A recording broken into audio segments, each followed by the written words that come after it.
by Councilmember Lowenthal, seconded by Councilmember Kendrick. Councilmember Kendrick, Yes. Councilmember Lowenthal, Yes. Mayor Pro Tem Peterson, Yes. Mayor Mills. Here, or yes. That motion passes 4-0. Go sleep for a minute.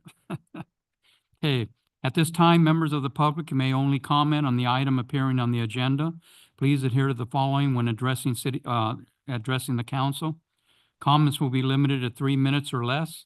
Comments should be directed to the council as a whole and not directed to individual council members. Comments should be, oh, I already said that. City Clerk, are there any registered speakers?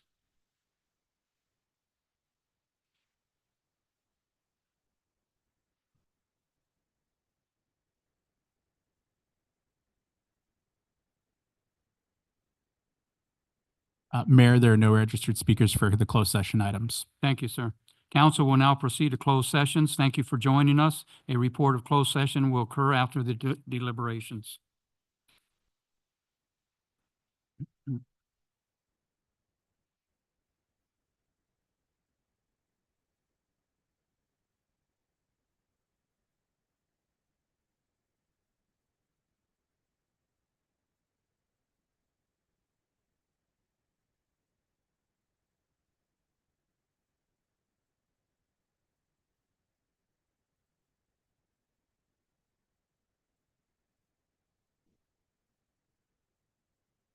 Where are we going, this way?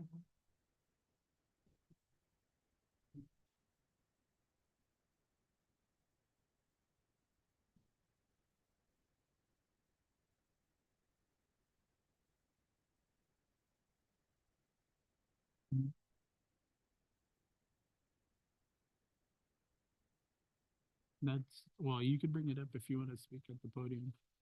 Do you want me to fill out a speaker card for you?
You ready? Yes. Ready.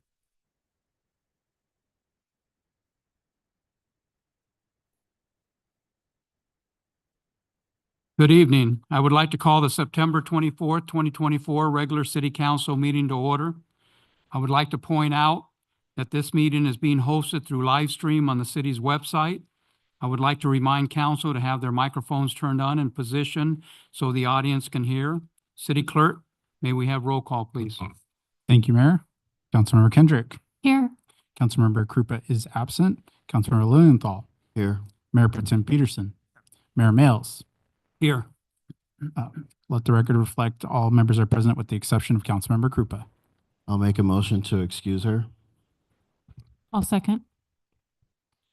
Council, we'll do a roll call. Motion by Councilmember Lilienthal, second by Councilmember Kendrick to excuse Councilmember Krupa's absence. Councilmember Kendrick.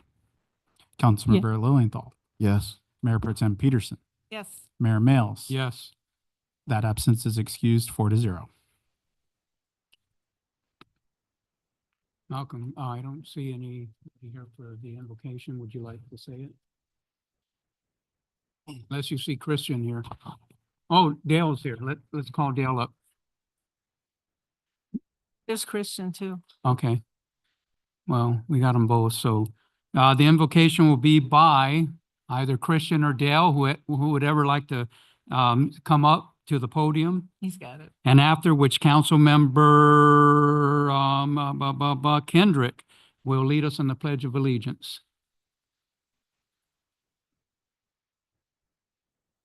Please stand Yes, please stand. if you can. Father, we just thank you for this evening. We thank you that we get to be here with one mind, one heart, Father. And we pray that you just give us discernment, wisdom, and your guidance in deciding the issues and the business for this city. We just ask for your spirit guide us and your spirit be with us. In Jesus' mighty name we pray. Amen. Allegiance to the flag of the United States of America and to the republic for which it stands, one nation, under God, indivisible, with liberty and justice for all.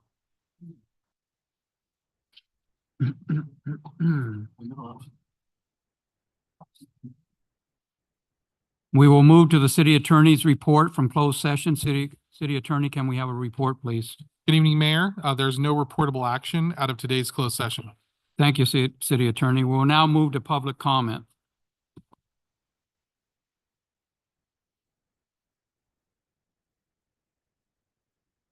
There is a 3-minute per person time limit for all general public comments and non-public hearing items. All who wish to speak, including council members and staff, need to be recognized by the mayor before speaking. Please state your name and item you're commenting on before speaking. We'll take public comments for items listed on the agenda. I'd like to have Carol Givens and Trish of Sheltered Pathways come up, please. The next speaker is Christ Shelton. Oh, Chris Shelton.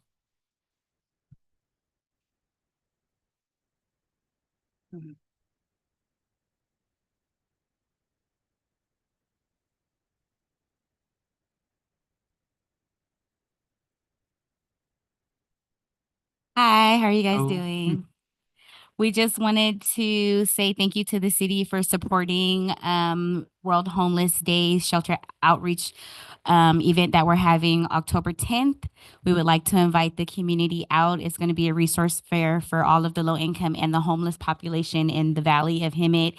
We have over 54 vendors coming that will be able to help where we're needed that day. It's going to be a day full of service. So it's just not enabling the low income or the homeless. It's actually going to be tackling the resources that they need for that day, such as IDs, medical, we have health screening, we have the vet there, we have mobile showers, we're going to have a community closet. It's going to be a lot of resources available for them. And we just wanted to say thank you to the city for partnering with us and joining in and making a difference in our community.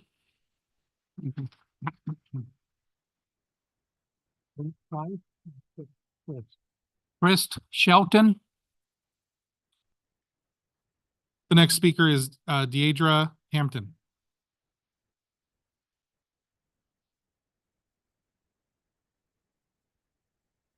Chris Shelton.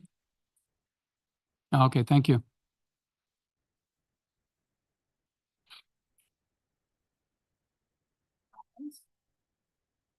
Oh,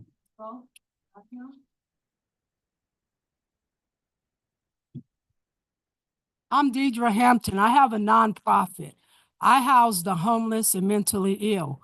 We're coming today with good news to let you guys know, come over here, guys, that these are just some of the guys that were homeless, living on the streets, and now they're somebody. They're doing good for themselves.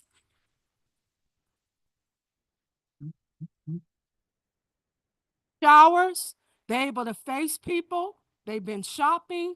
They feel like somebody now. So they're here to share their stories. So we have something good to share with you guys. I need money. I need help. It's possible. You guys ask for a change. I am the change.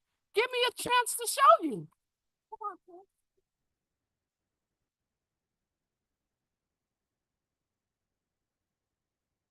Yes, good evening. Good evening. I'm Chris Shelton. I've been here a while and I've been homeless for about 3-4 months. And it hasn't been the best time in my life, but it's better than what could have been. And I'm very thankful for all of you for being here and very, very prayerful for all of you are being here as well. Thank you so much. Here we go. This is Martin Caring. You have his name just as well. Here you go, Martin. You can stand right here and you can speak however you want. Good evening. My name is Martin Karen. I've traveled coast to coast a bit, and I've been off and on at points homeless. DG has a really good program, and it's really beneficial actually. I've had a few tough times here and there. It's a very beautiful, decent place to stay and sort of unload your baggage. Lifetime. What did you do in your life so they can know everybody that's living on the streets was somebody? Yeah. They just went through a hard time. When you hear people talk about, oh, they homeless on the street, they want to be there. That's bull crap. Ain't nobody don't want to be homeless on those streets. Yeah, nobody wants to grow up. Far. Nobody. Oh, I'm a vocalist. I have a IQ of 140, but and good grades usually. But even sometimes the worst happens to some of the better. And I'm very appreciative, and with the Lord's grace, please, she would like assistance and help. Thank you. I live in Maine. So now you guys know who I am and who I'm representing. I'm representing the homeless community. I'm out there talking to the homeless. When you guys go out there with the dump trucks and make them throw their stuff away, I'm out there crying with them when they crying because their shit is being thrown in the trash can. You guys are never nowhere around. You guys, when they land on the streets, when they hungry, you guys want to tell me not to give somebody some water. Who are you to tell me not to give somebody in the street some water? So I'm going to say it again. Living Hope Development Foundation. I'm a nonprofit, 501c3. Every food, everything I do comes out of my pocket. You guys have the funds. I need some money and some help. And today, I'm not going back and forth with you guys. You say, call me. I call you. You put me over to somebody else. Then it's somebody else. I'm not playing these games no more. I need help. And every time you have a meeting, you're going to see more and more and more of the homeless community coming with me to speak.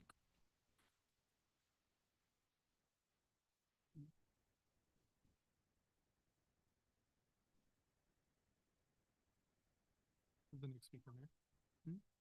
This guy? He's our-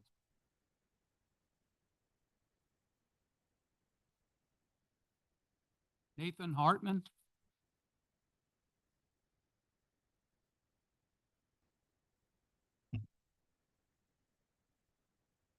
After Mr. Hartman is Larry Tucker.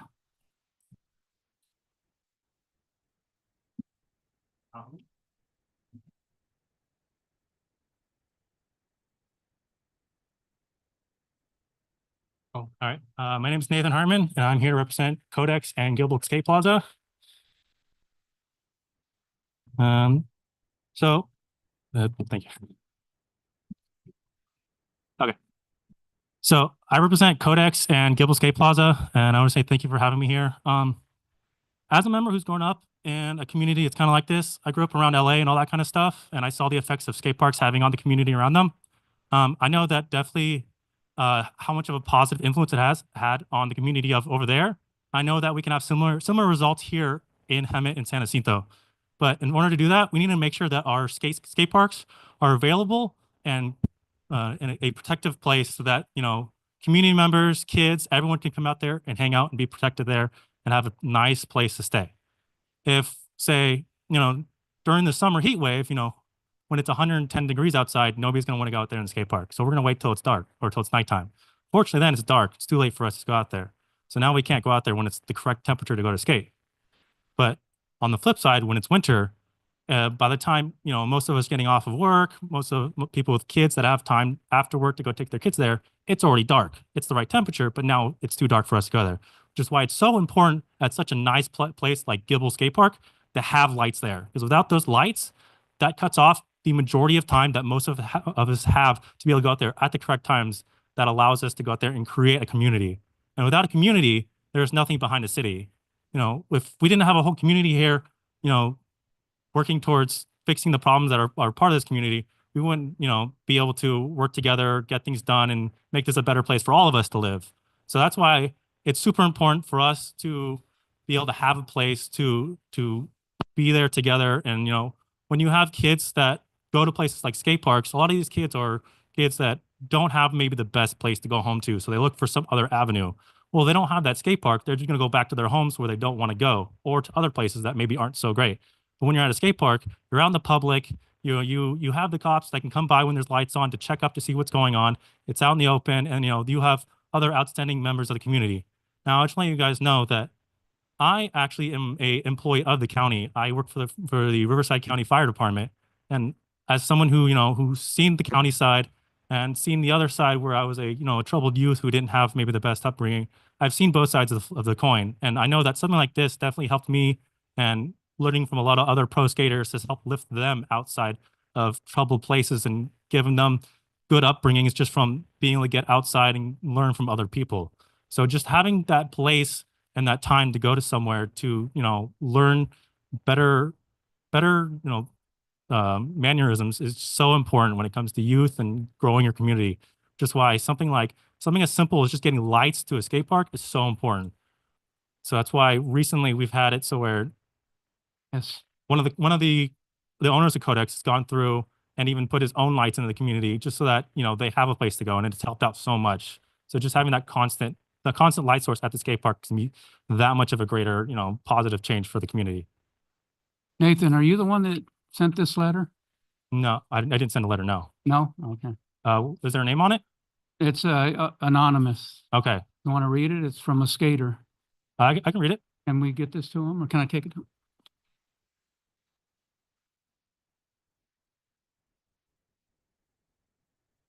No, I did not.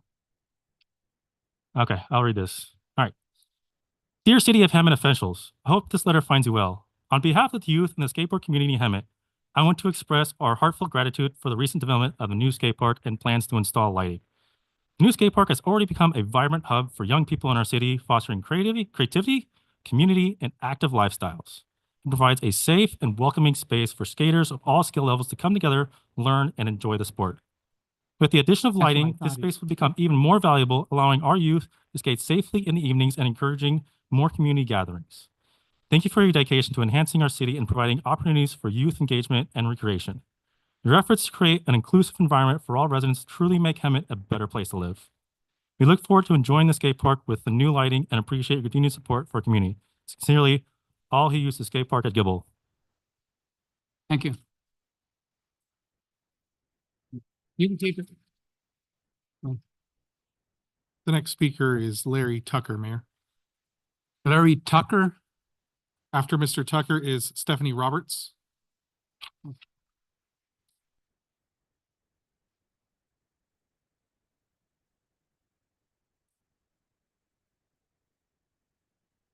Maybe he knew, that's why he's.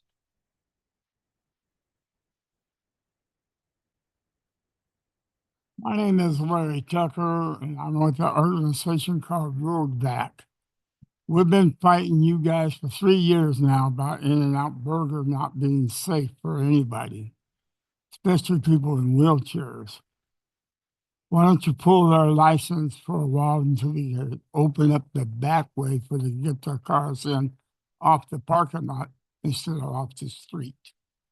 It don't make sense when they're blocking the sidewalks and running people over like they did me in 2020. I don't want to be ran over again by anybody. And I definitely don't want to run over somebody with my car. So I talked to my attorney. My attorney says the same thing. The city has a right to close their drive-through down. How come you don't do it? You don't want to answer, I know. But either way, to get back to another matter, Dollar Ride is not adequate in the city of Hemet through RTA. How come we don't get our own funds and have our own Dollar Ride? Another thing you cannot answer as your attorney advised, but you should look into it. There is money available. Our organization's already called several people. There's over $1 million available for you to open Dollar Ride. So have your city manager get that money and have our own Dollar Ride. Why? And another question you're not going to answer. Why are we putting bus stops up when there's no buses stopping at those stops? Why are we wasting money?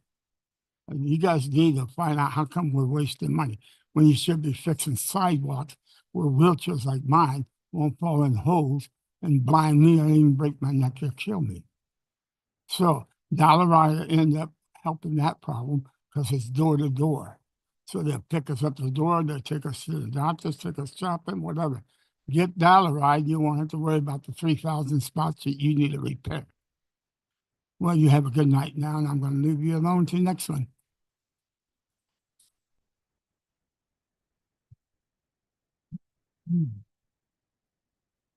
Stephanie Roberts. The next speaker is, I think it's Melanie Diaz or Mackenzie Diaz. Mandy Diaz. Yes, ma'am. Good evening, council members and fellow community members. My name is Stephanie Roberts, and I stand before you today as the grandmother of Jimmy Lopez, a young man whose life was tragically cut short, by excessive force of Hemet PD. On July 4th, I speak not only for Jimmy, but for many others who have fallen victim to the violent actions of Hemet police officers. We have recently witnessed yet another disturbing incident involving a Hemet officer, this time in the city of Menifee. An off-duty officer shot and nearly killed a man who was reportedly in possession of an airsoft gun during a road rage incident not involving the off-duty officer.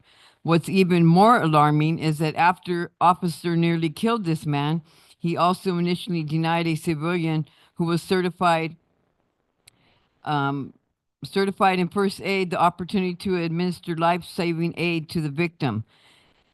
This callous disregard for human life, minors, and actions of officers involved in Jimmy's murder, who failed to provide him any kind of comfort in his final moments of life. It has become painfully clear that the problem and excessive force and aggression within the Hemet Police Department extends beyond their on-duty conduct. These officers have proven themselves to be a threat to public safety, both in and out of uniform. It is our responsibility as a community and as a governing body of the city to ensure that those entrusted in the power to protect and serve are held to the highest standards of conduct. We cannot allow officers with a proven track record of violence to remain on the street, armed with the power to take lives. The people of Hemet deserve better. Jimmy deserved better. We demand justice for Jimmy, not only for all those impacted by the actions of the rude officers. The Hemet PD attempts to silence us through intimidation, misformation, and slander. They will not be successful. We will not be deterred in our pursuit of accountability to reform. The truth will come to light, and it has already been exposed by the very actions of these officers. To the council, I urge you to take immediate action, conduct a thorough investigation into the Department of Hemet Police Department. Hold those responsible for those horrendous acts, necessary reforms, ensure that the department is serving to protect our community rather than putting it in danger. We will not rest until justice is served for the people and our community can be truly safe. We will not rest until there is justice for Jimmy. Thank you.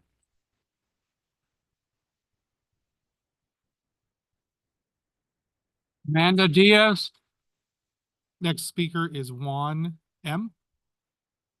Hello, good evening, gentlemen and ladies. My name is Mandy Diaz. I'm Jimmy Lopez's mother. And all I'm asking is if the officers that were involved of my son's shooting, if they can just get off of leave, because I think that it's only right for the officers to get off, because they could have handled that situation a lot different than causing a big problem, because now they have a lawsuit on their hands. And we don't want this to happen again. And the officers need to think about next time killing people instead of just killing them is not right. We need to put them in jail instead of killing them. Thank you.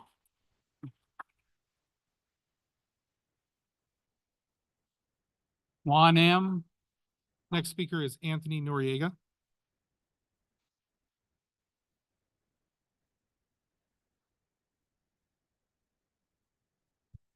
Hello, everyone.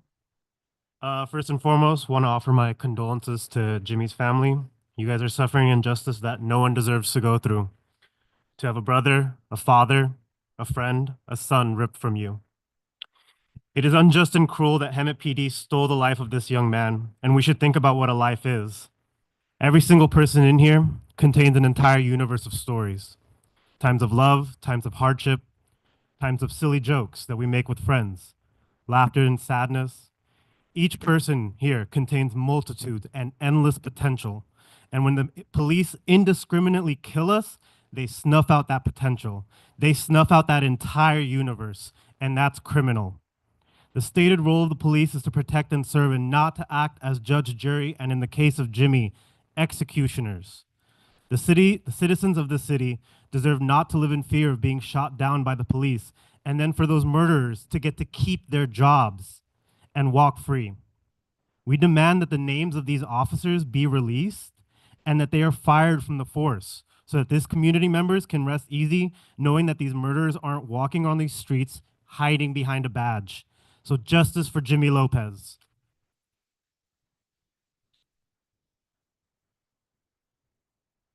Anthony Noriega.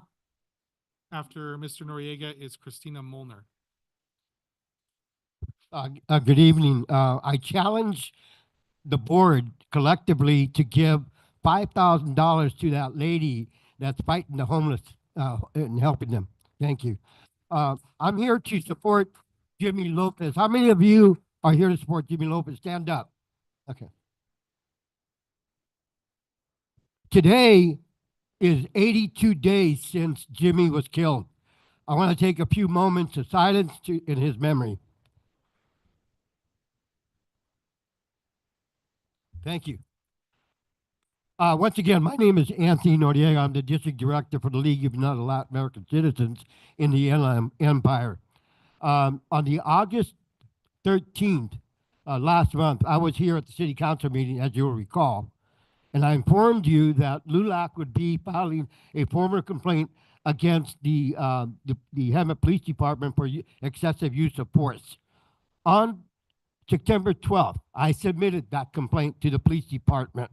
And however, as of this day, I have yet to receive any written acknowledgement of receipt of the complaint from the department.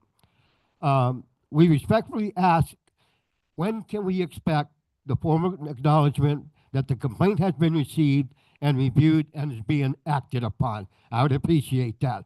Timely knowledge is critical, as it signals transparency, respect for the process, both which are necessary to rebuild trust in the community. In addition, we are still waiting for the autopsy report on Jimmy Lopez, and a critical question remains unanswered. As much as the police department says they are accountable and transparent, we still don't know how many times the officers fired at Jimmy. Was it 3? Was it 100 times? We're still waiting.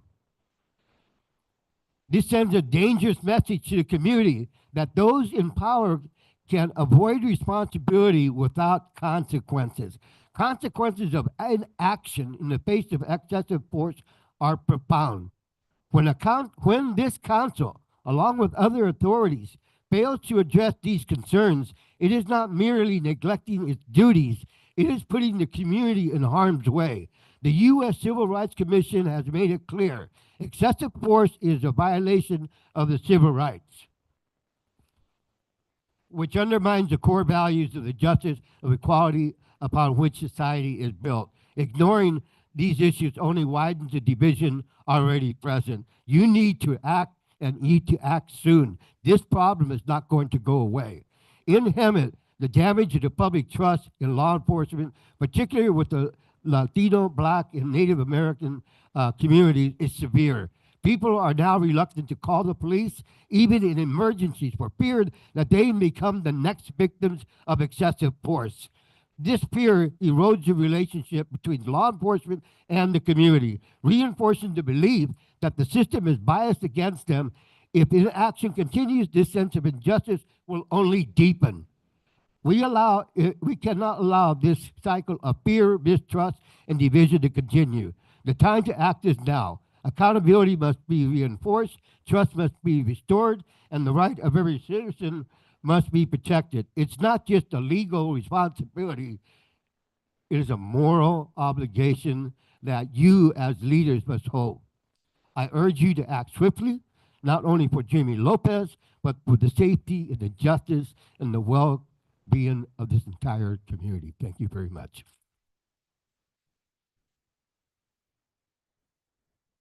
Christina Molnar. After Ms. Molnar is Travi Sean.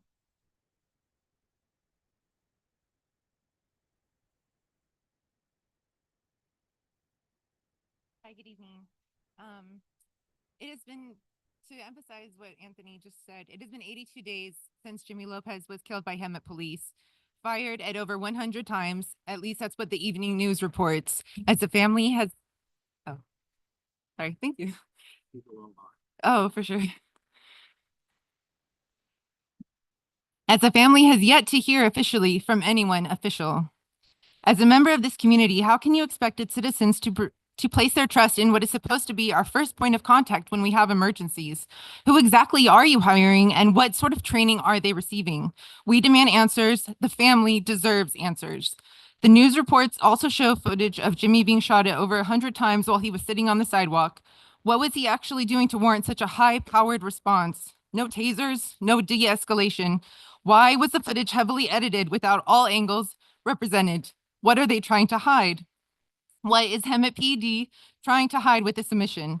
The lack of transparency here in Hemet is glaring. There has been no release of the names of the officers involved, and for all we know, they are out on the streets without any further training to prevent this from happening again. That's it. Justice for Jimmy Lopez. Travi Sean or Sean Travi, something. Okay. After Mr. Travi is Andrew Allen.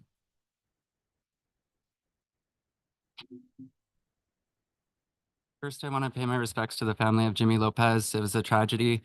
I'm coming in from San Bernardino County. We've made this a national story, so this little town, Hemet, is famous now for this tragedy. It's famous. Good, good. It's famous. Okay. Moving on from that. I've been held at gunpoint at least 3 times in my life that I can remember. I didn't shoot anybody. I asked questions. I took note of who robbed me and I got them put in jail for what they did without having to kill anybody. They could have asked questions. They could have, instead of saying, there's something black in his back pocket, there's something black in his back pocket, like freaking out like a bunch of cowards. They just shot him. They could have asked him, what's in your back pocket? He could have said, it's a BB gun. They didn't care. They want an excuse to kill him. My aunt was married to a police officer who beat the shit out of her and molested her daughter. Is that who, like, okay, that was like 10, 20 years ago now, but the fact is, I haven't seen anything change. I still see this all over the stories in the media. It's disgraceful, and I hope that you all are ashamed of it and do something about it. Release the names of the police officers, fire them, make sure they're not working in California or any other state. Thank you.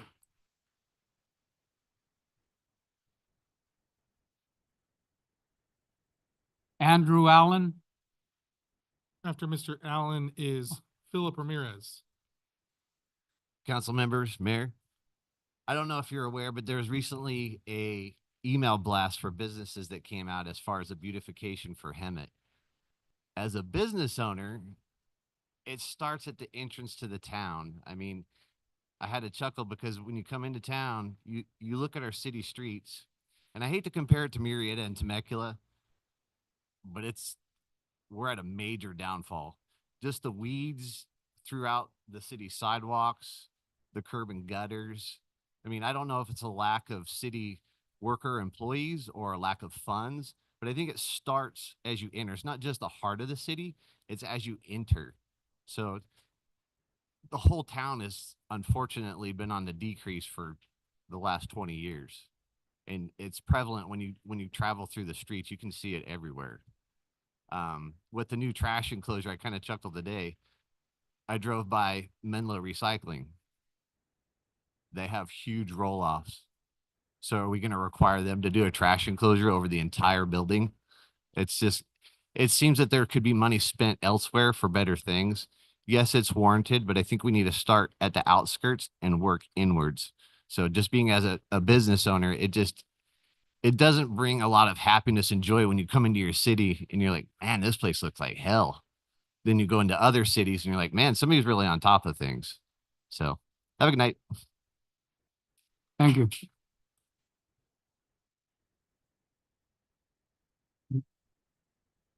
Philip Ramirez. After Mr. Ramirez is Ben Queensberry.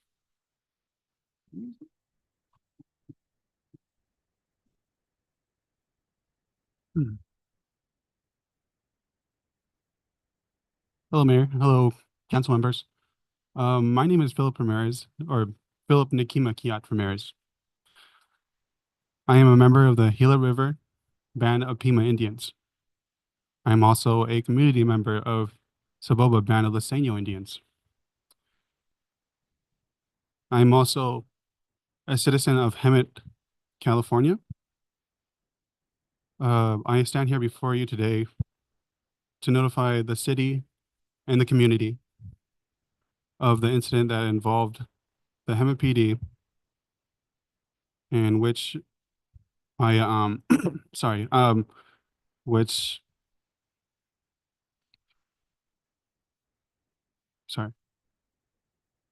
during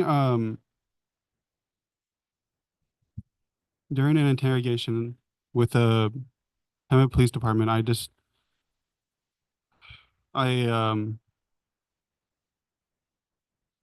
sorry, I just need to take a breath, sorry. I was detained without any cause or any clear reason, or subjected, clear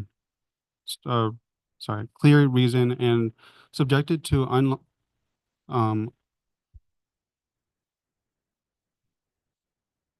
okay.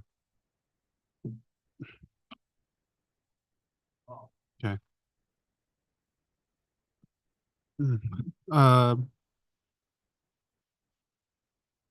Without a clear reason and subjected to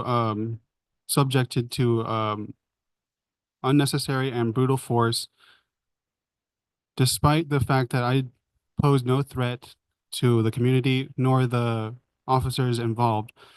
While law enforcement officers have the responsibility to maintain public safety, they are also bound to the Constitution, particularly the Fourth Amendment, which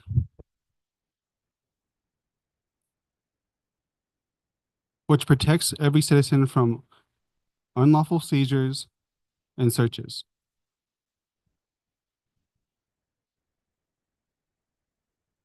Unfortunately, the officers that were involved in this case failed to uphold the protection. I was assaulted and beaten while restrained and handcuffed, while not even threatening the officers or the people around me. I am here tonight to inform you and the Hemet Police Department within the 30 days. Within the 30 days, I, Philip Ramirez, will be I'll be filling out a formal complaint against the Hemet PD. I was beaten, handcuffed, and put in the back of the cruiser. I was tased 3 times.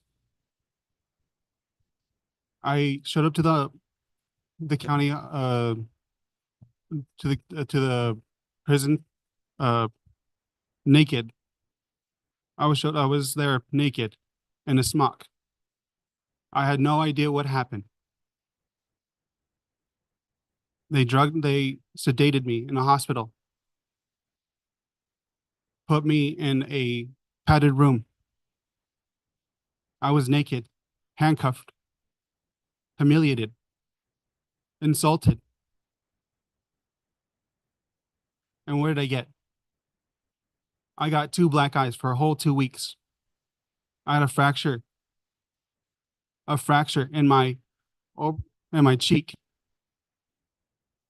I could not open my left eye for 2 weeks. And now I am afraid. I am afraid now to even speak out.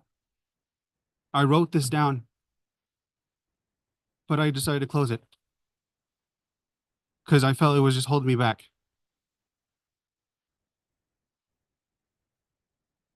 Thank you, and I hope you do, as a community, as a council, to hold Hemet PD accountable for their actions. Thank you.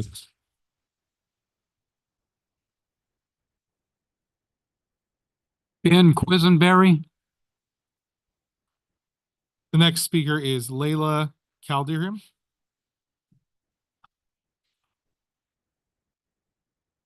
Hello, everyone. I'm here on behalf of the Lights for Gibble Skate Park. My name is Ben Quisberry. I work with Codex Skate Shop, and I run the community Instagram page for Gibble Skate Plaza. During the summer, we noticed the heat was too much and the park would be empty most of the time till about 5 or 6 p.m. Then with only having a couple hours to skate before it got dark. So we decided to start Gibble After Dark. July 26th, we started lighting up the skate park with our own lights and generators Fridays through Sundays, 8 p.m. to 10 p.m.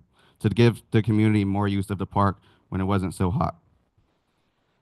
The turnout was amazing. Every weekend, it brought a lot of people from around to skate at night, gave families that work and can't make it before it got dark the opportunity to come out and have fun and enjoy the park after dark. We really need the lights at our park. We hope we can have them soon. We noticed the pickleball courts got built after the skate park got built. They have lights that stay on till the park closes at 10.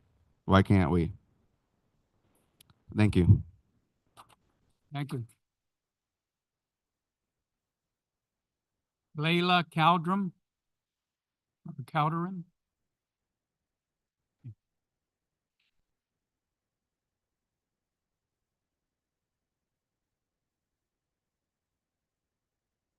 Good evening, members of City Council. My name is Layla, and I am here to speak on behalf of our local skateboarding community and the community who wishes to feed this community in a positive way. We're grateful for the skate park we have, but I'm here to request an important improvement that would only build a positive side of Hemet and that's adding lights to the skate park so we can skate safely at night.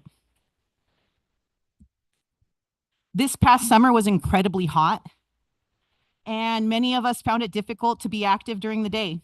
The heat not only affects our ability to practice, but also poses health risks and dehydration and heat exhaustion. Cooler evening temperatures make it ideal for skating and being active for our community.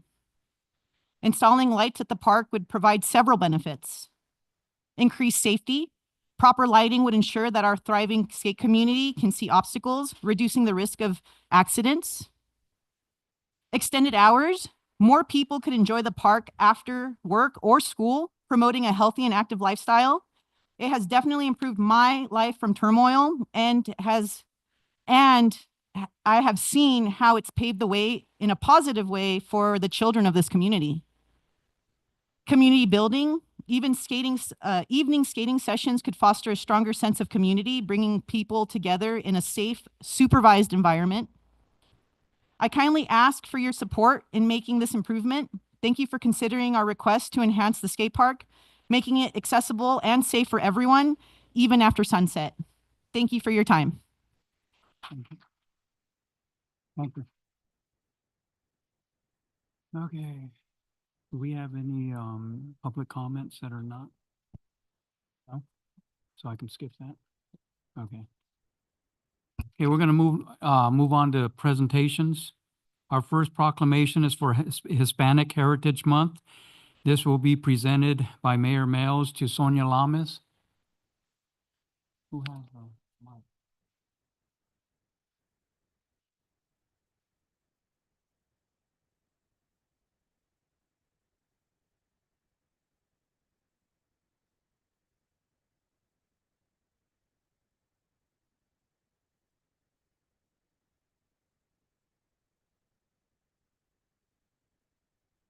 Testing. Okay. Present you with a proclamation from the city of Hemet for the National Hispanic Heritage Month. Whereas Hispanic Americans can trace their roots back centuries to I have trouble with this word. Centuries to indigenous people, did I say it right? And settlers of the New World who were on this continent long before the founding of our nation. And whereas millions of Hispanic people have come to the United States from Mexico, Puerto Rico, Cuba, and other Caribbean regions, Central and South America, and Spain, creating and enriching our American culture. And whereas honoring Hispanic Heritage National began in 1968 when President Johnson proclaimed Hispanic Heritage Week. 20 years later, President Reagan expanded the honor by proclaiming the first Hispanic Heritage Month in 1988, a period which starts on September 15th and ends on October 15th.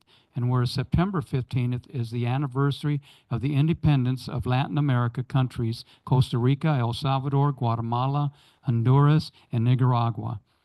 In addition, Mexico and Chile celebrate their Independence Days on September 16th and September 18th. And whereas the city of Hemet celebrates the gifts of Hispanic culture and offers a rich heritage, a deep commitment to family and community, a strong work ethic, an entrepreneurial spirit, and an unwavering belief in the American dream. Now, therefore, I, Joe Males, Mayor of the City of Hemet, along with the City Council, do hereby proclaim on this day that we recognize September 15th through October 15th, 2024 as National Hispanic Heritage Month. We encourage the community to learn by seeing the strength derived from our diversity and honor a shared spirit of self-determination, dignity, and respect from cultural heritage. Thank you.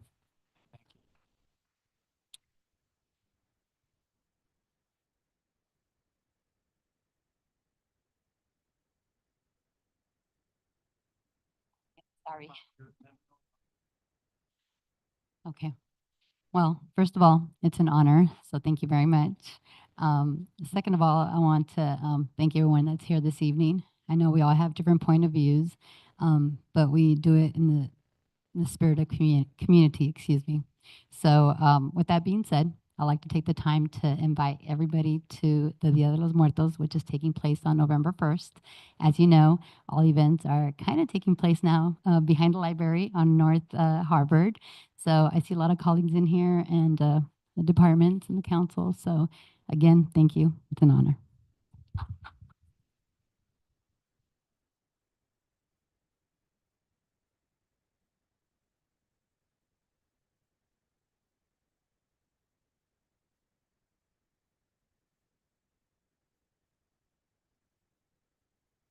Oh, Captain Brock is supposed to be. Okay.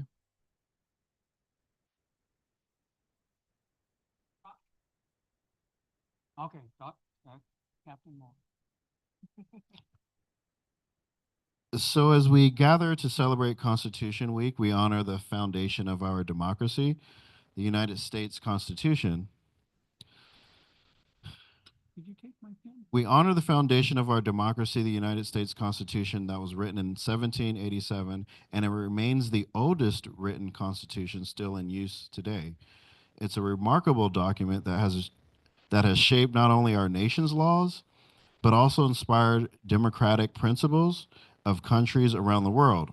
And so what makes the U.S. Constitution unique is its promise to protect the rights and freedoms of every citizen.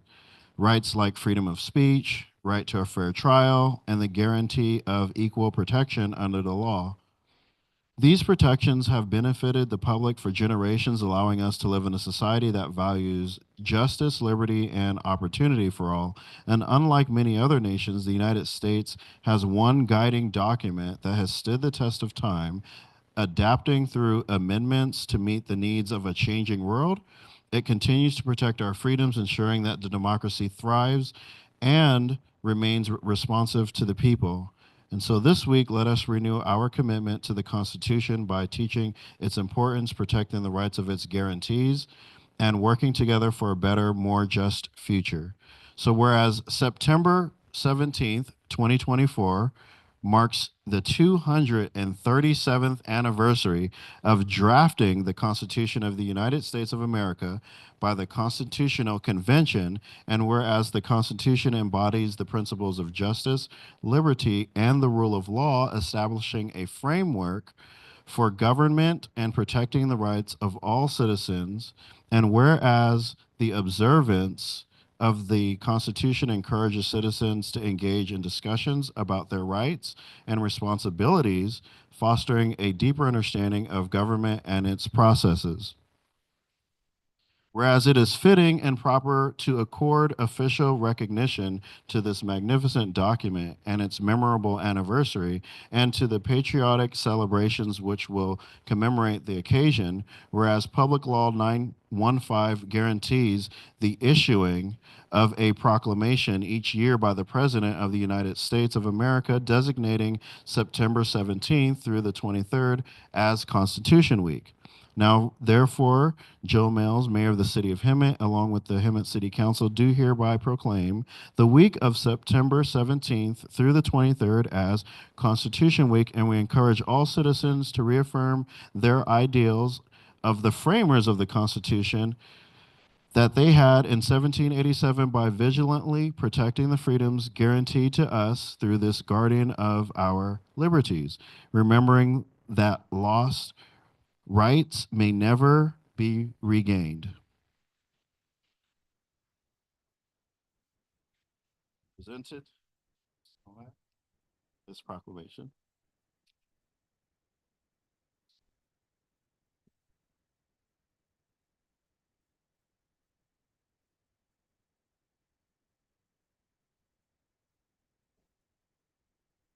Well, I'm humbled of our men of the United States, so thank you.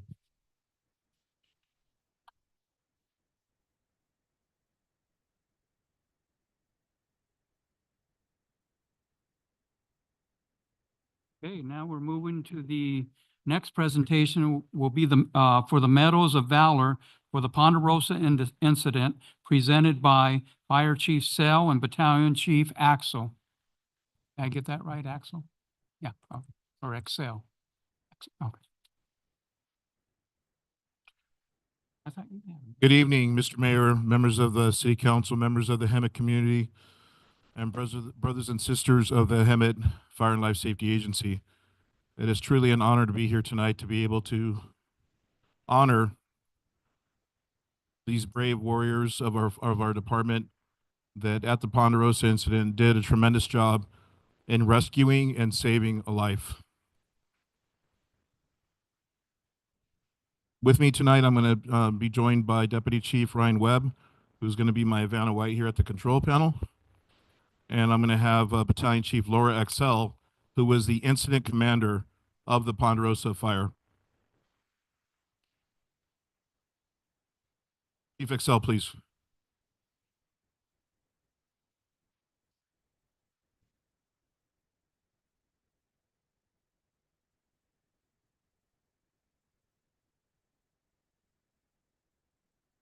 All right, so we're getting a little ahead of ourselves. So we wanted to acknowledge Captain and President of the Hemet Firefighters Association, Dave Prieto, for his partnership and recognition of our members tonight. Captain Prieto.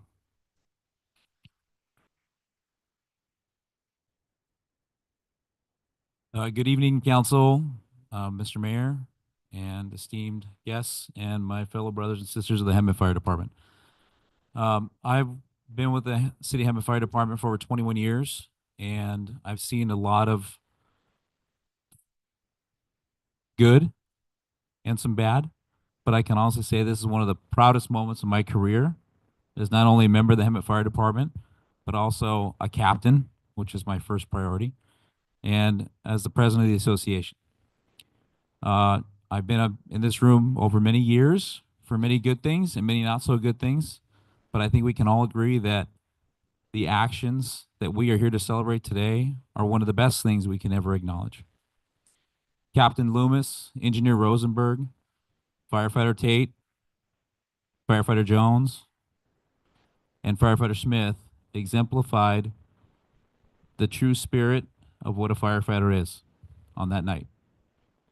Their dedication to education, training, and experience culminated on that evening that led to the rescue of a downed victim inside of a residential structure fire. And due to their advanced training as paramedics, the resuscitation. I know you all understand that this is a very big deal. This is what we train for. These are the things you see on TV. They don't happen every day. But when they do happen, the recognition is something that is absolutely necessary. And thanks to our collective and collaborative relationship with Fire Chief Sell, Deputy Chief Webb, and our battalion chief staff, we have the ability to move forward and do these types of things. So I want to acknowledge our administrative staff, our chief officers, and of course, my brothers and sisters stand behind me for their hard work and everything they did on that evening. And of course, to you, the council, for continuing to support public safety and all the things that we do. Even though it's a tough push, we know it's the right thing for the citizens of Hemet. So thank you.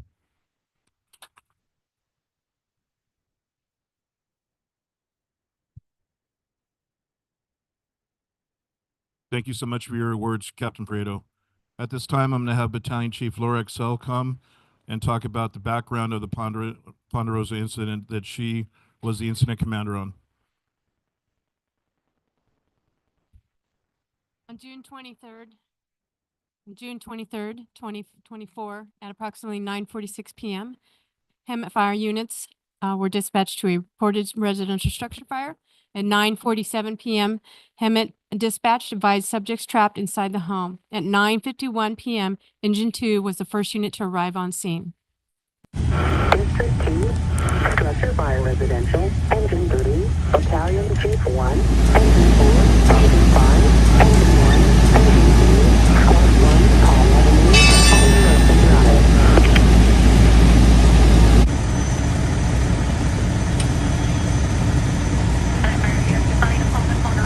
Several other calls advising there are subjects inside the house. Multiple people attempting to get the subject out.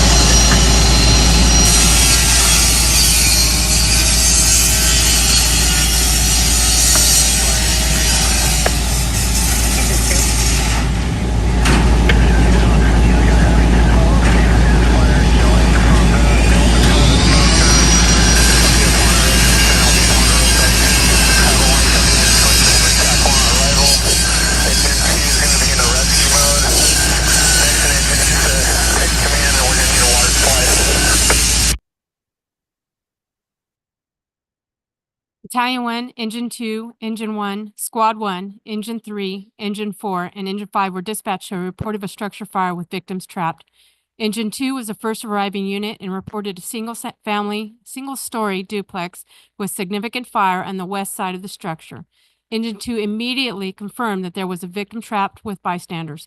Engine 2 and Squad 1 pulled a hose line and went into the rescue operations to locate and remove the victim. Engine 2 and Squad 1 made entry and within minutes located and removed the victim. They started CPR and advanced life-saving measures. They continued their life-saving measures until the patient was loaded onto the ambulance and then onto the awaiting helicopter. Aside from those being awarded today, we would like to recognize the hard work of the remaining crews on scene of the incident. The remaining units continue aggressive fire attack to reduce property damage and achieve the best possible outcome under difficult conditions.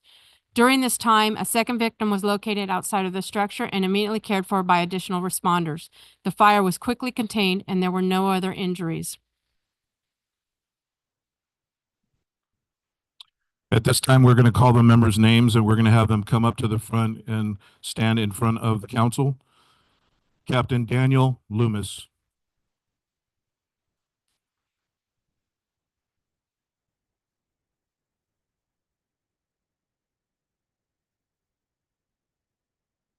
Captain Loomis knew from an early age that he wanted to be a firefighter.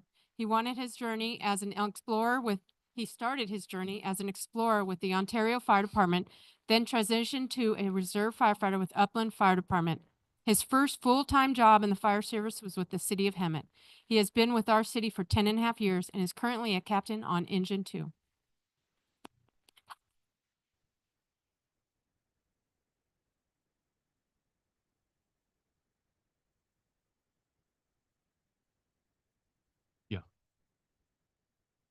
Engineer Daniel Rosenberg.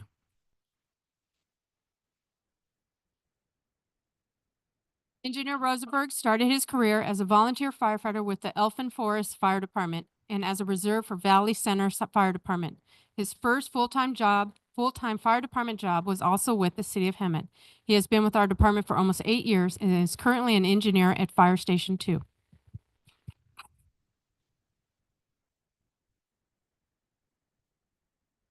Firefighter Adam Tate.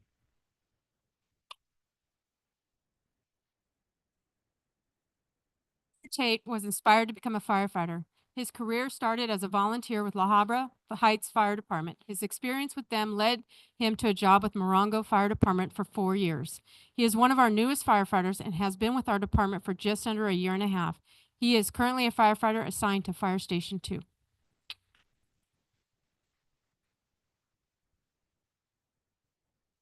Firefighter Jeremy Smith.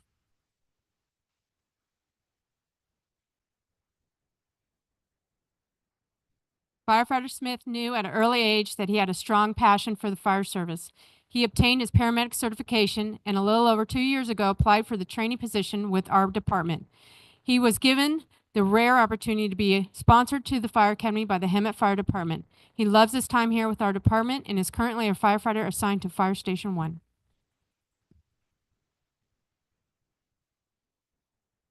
Firefighter Michael Jones.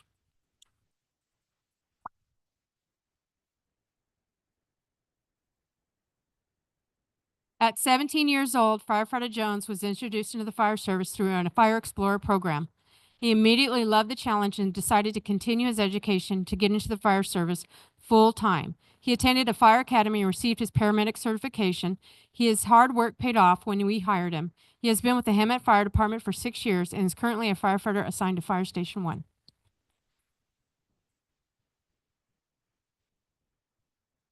Thank you, Chief Excel. At this time, we're going to have the honor of presenting these heroes with the Medal of Valor. I'm going to have Captain Prieto and BC Laura Excel help me carry these up and award these awards.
The city council would like the city council and the mayor extend their congratulations for receiving this Medal of Valor for your honorable service at the Ponderosa incident, sorry, on June 13th, 2024, presented on this day. It is my absolute honor to present this certificate to you, Captain Daniel Loomis.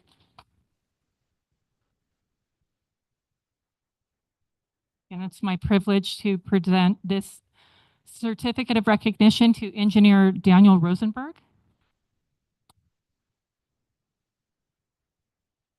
Again, it's an honor to present this certificate of recognition to firefighter Adam Tate.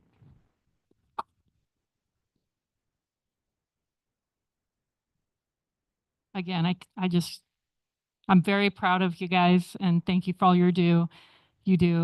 This certificate of recognition is presented to firefighter Jeremy Smith.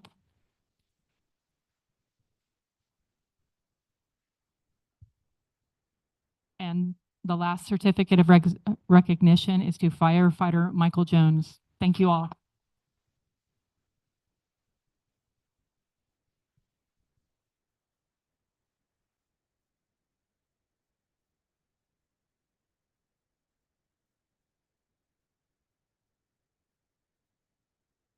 So this concludes our portion of I'll come back for pictures, but this concludes our portion.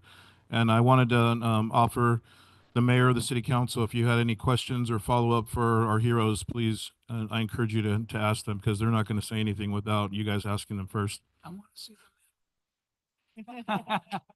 Oh, it's all beautiful. Congratulations to all. Congratulations. Yeah, definitely. Congratulations.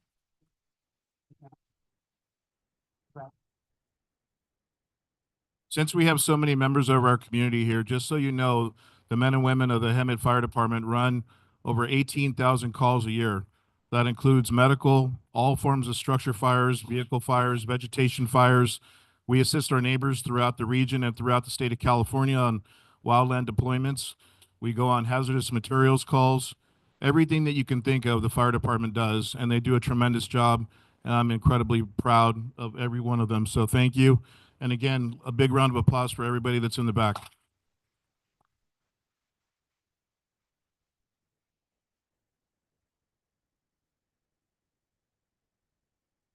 Thank you so much for your time. Appreciate it.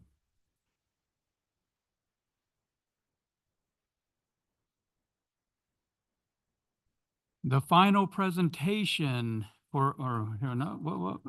this evening will be the 2024 Hemet Beautification Contest winners, presented by the Communications and Events Coordinator, Alan Reyes.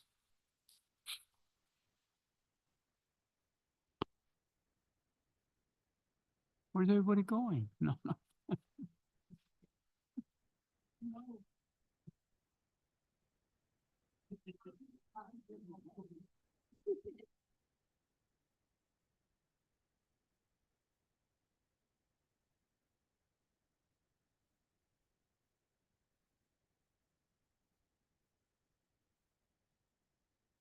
Sorry about that. Got a little stuck back there.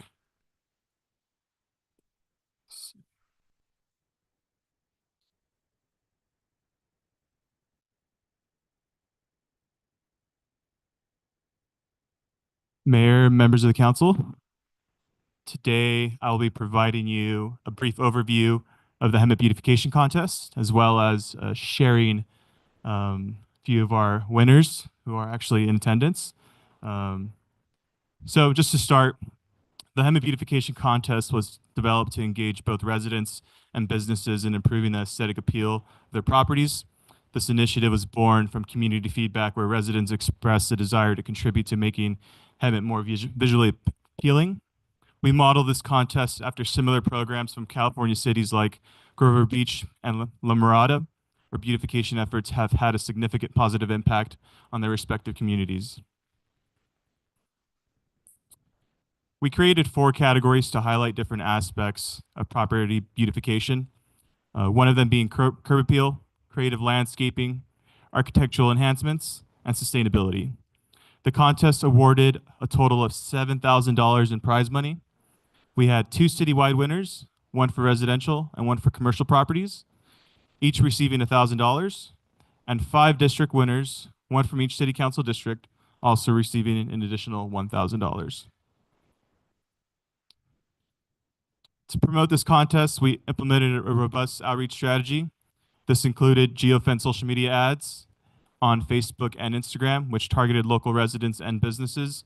From my experience using geofence social media advertising at the Hemet Police Department, I felt this would be the best approach in getting the word out to the community. These efforts generated strong engagement numbers with nearly 16,000 views, 90 shares, and 354 interactions in total. The Hemet Beautification Contest webpage had approximately 395 unique people visit the page while the ads were live, with 95 visiting the submission form itself, which resulted in 22 applicants. So for District 1, we have our winner is Kevin Solis, who I believe is still in the crowd back there. If you want to come up real quick. Kevin stated, "We recently moved from San Diego early this year, and our house needed outdoor work to make it more appealing to the eye. We poured a 20 by 20 patio concrete slab and put about 700 square feet of AstroTurf from a local shop here in the area. These changes to our house have helped Hemet feel more like home. Thank you for having us. We look forward to contributing to this beautiful city." If I could also get Carol to come up here. And I'll also be getting a photo with you guys. Sorry, I'm a little bit of a one-man band tonight. Yeah, of course, please, thank you. If I get you guys right up here, get a quick photo op. Yes. Oh, okay. Oh, that's the one.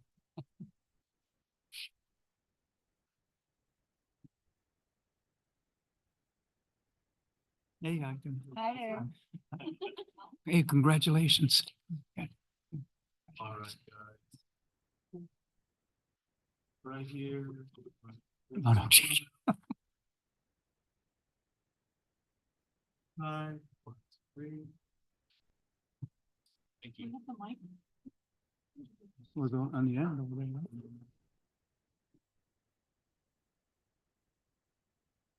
Thank you again, Kevin, for participating. Appreciate it. Yeah, I'm sorry. That. It's real quick. A certificate of recognition presented to Kevin Solis in recognition of your outstanding contribution to the beautification of our community throughout your participation and efforts in the 2024 Hemet Beautification Contest. Congratulations. Thank you. You're welcome. That is your backyard. I like it. I voted for it. Congratulations. All right. Up next, the District 2 winner. Unfortunately, she was not able to make it. Her name is Angeles Hernandez. Thanks for coming. They live on 123 Alabaster Avenue. And they, unfortunately, again, were unable to make it, but she shared, my husband purchased our first home in 2021. We live in the Stony Mountain Ranch community, which is a fire-prone area. During the summers, most of the landscaping would die out and become a fire hazard to our home and a community. We decided to install hard fescue. It is low maintenance and drought resistant. we did our research and kept the businesses we purchased from local. We ordered from a neighboring sod farm, and our contractor was also a Hemet resident. I wanted to salvage some of our existing landscape, so I had a contractor move some bushes over by one of the windows to create a hedge. Fast forward to 2023, the hedges grew, and so did our family. My husband then extended our entryway so I could quickly get the car seat in and out of my car. Some neighbors loved the idea and extended their driveway as well. I love our neighborhood and how everyone pours love into their home.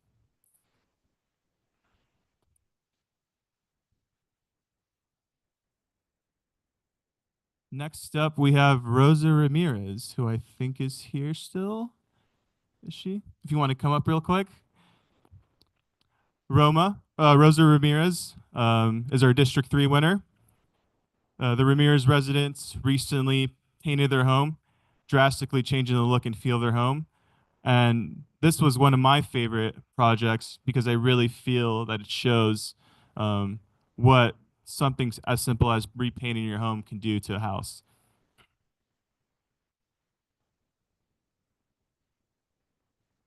And again, we'll do a quick photo op over here.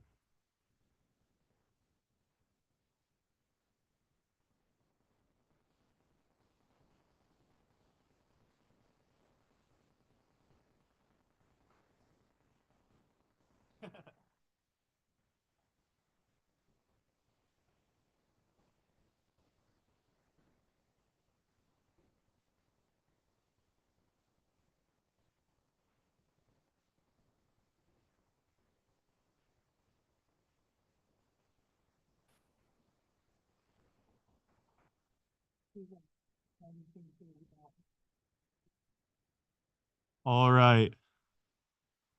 Up next is the District 4 and citywide winner. Octavio, are you here in the audience? Yeah, if you want to come up here real quick. What district? District 4, so Mayor, that means you as well. Sweet. So Octavio from 4350 Amber Ridge Lane is both the District 4 winner and our citywide residential winner. I believe the before and after speaks for itself, but I'll share a little, some brief language that he provided. Since moving to the beautiful city of Hemet in 2021, I've invested over $10,000 in beautifying my home's curb appeal. I've added palm trees, shrubs, greenery, and artificial turf to preserve water. Decorative white rocks create a walkway that lights up at night. Additionally, I have painted the exterior of my home also. These efforts have helped motivate several neighbors to invest in their homes, improving our neighborhood. Congratulations. I think, again, the project speaks for itself, and you did a great job. Okay. The certificate of recognition presented to Octavio. Did I get that right? Octavio Escuela, in recognition of your outstanding contribution to the beautification of our community through your participation and efforts in the 2024 Hemet Beautification Contest. Sir, you did a great job. Thank you. Thank you.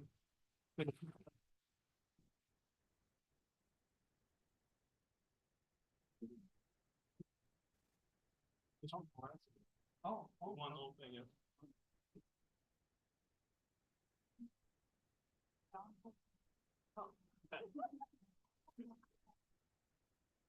Here, guys. 1, 2, 3. Again.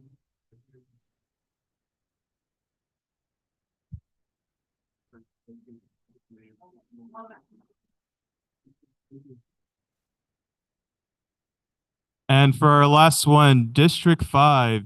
Is Daniel in the audience? For us, if you want to come up real quick.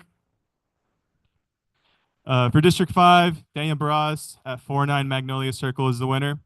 Here's some brief language that Daniel provided. My property was once the eyesore of our neighborhood. Since purchasing it, I've invested a lot of time and money into beautifying this property. The property has now given the neighborhood curb appeal, being on a corner. Next to a major intersection, I painted the exterior of my home, planted lots of greenery, as well as installed artificial turf. These investments have brought lots of praise from my neighbors, who are now happy to see the house full of life, since for many years it was run down and an eyesore. I'm still adding more every day and I'm doing my part to keep Hemet beautiful. Awesome.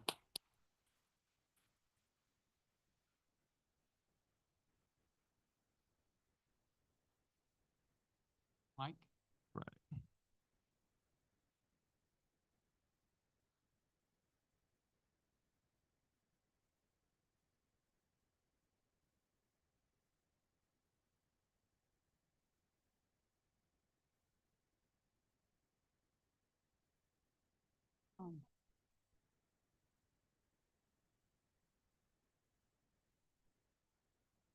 When we started all of this, there used to be a show called Curb Appeal that I used to watch on HGTV, and the previous winter, exactly what I was hoping would happen. When somebody starts doing something to beautify their yard, other people look. And I was hoping it would have a domino effect, and at least one success I know. So we want to clean up the city, and I thank you. I thank all of you. And Daniel Baharas, you did a great job. That is beautiful. Thank you so much.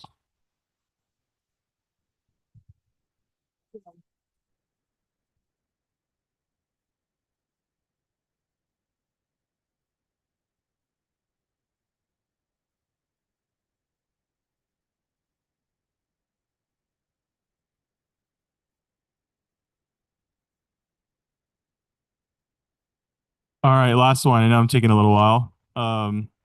Our commercial winner, Rock and K Ranch. Come on up. A few words about Rock and K Ranch, managed by Ken Miscom at 3969 West Florida Avenue. Rock and K Ranch recently remodeled their 40-year-old restaurant building. Not only enhances curb appeal, but also contributes to the overall commercial vibrancy in that area. This business serves as a great example of how businesses can also contribute to beautifying our city.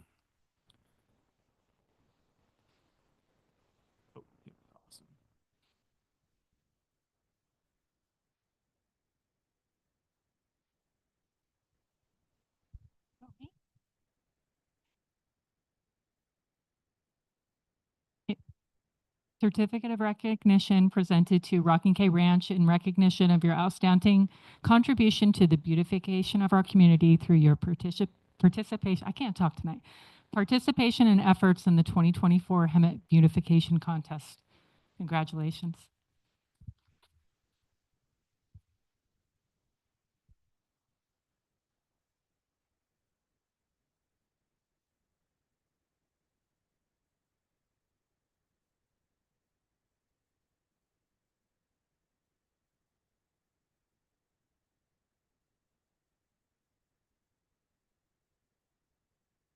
To conclude, I just want to thank all the participants for their contribution to making Hemet beautiful. It's their hard work and dedication to this community that makes this contest a success. And for anyone out in the audience, we look forward to continuing this contest next year. So if you have any plans to remodel your home, please get on that and participate next year. Thank you. Mayor, can I make a comment, please? Yeah. I just want to thank Alan, trying to get this on this agenda. He was working from vacation out of the area, off the clock at, a wedding. So I really appreciate your dedication to this and bringing this forward. Thank you. Thank you. Oh, and for any of the winners, I have an H stake. They are yard signs or in front of your business. You could place it as well. So if you want to take one of these as well, thank you. All right, we will now move on to public hearing items this evening. The City Council's procedure for a public hearing will be as follows. Staff will provide a report and clarification of items presented. The public hearing will be open for comments for those in favor of or in opposition to the item, followed by rebuttal to any comments made. The public hearing will be closed, and the acting city manager may respond to any questions raised by the public. The public will not have an opportunity to respond. Discussion will be brought back to the city council for direction or action. Can we get a report from staff on item 15A? 15A, please. Thank you, Mayor, members of the City Council and the community. I'm Monique Galanese Slater, Community Development Director. This evening before you is a specific plan amendment to the downtown specific plan, a transit-oriented development zone.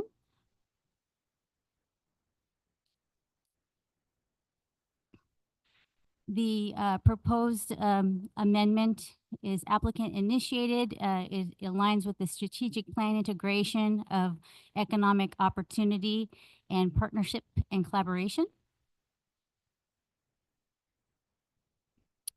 The applicant is Steve Cohn with FM Lock and Safe, also the property owner.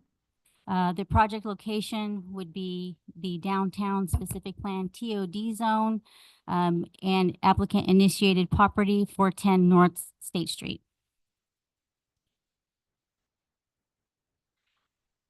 So just a little bit of background. The city was notified in February of this year that the property located at 410 North State Street was listed for sale. Staff responded to inquiries from both the buyer and the seller's representatives on whether certain uses could be permitted.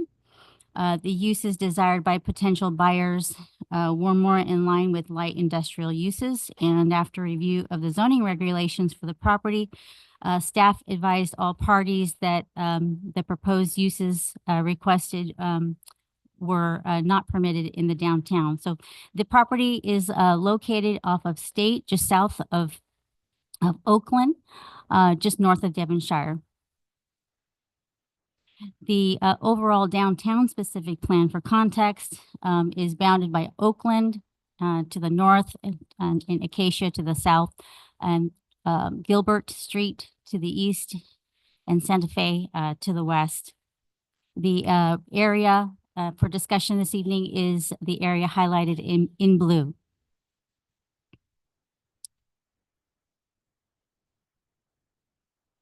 The downtown specific map, it identifies the zoning for the downtown. The downtown specific plan, which was adopted in 2017, allows for a variety of uses and is bounded by districts within the downtown specific plan for transit-oriented development, commercial, village, the downtown village, as well as residential and institutional uses.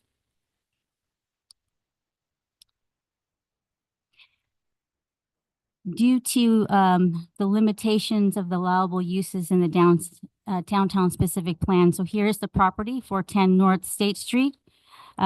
Offers to purchase the property have fallen out of escrow, and the most recent buyer that staff is aware of is a sheet metal fabricator. A variety of potential buyers we're looking at this property for more of an industrial type development.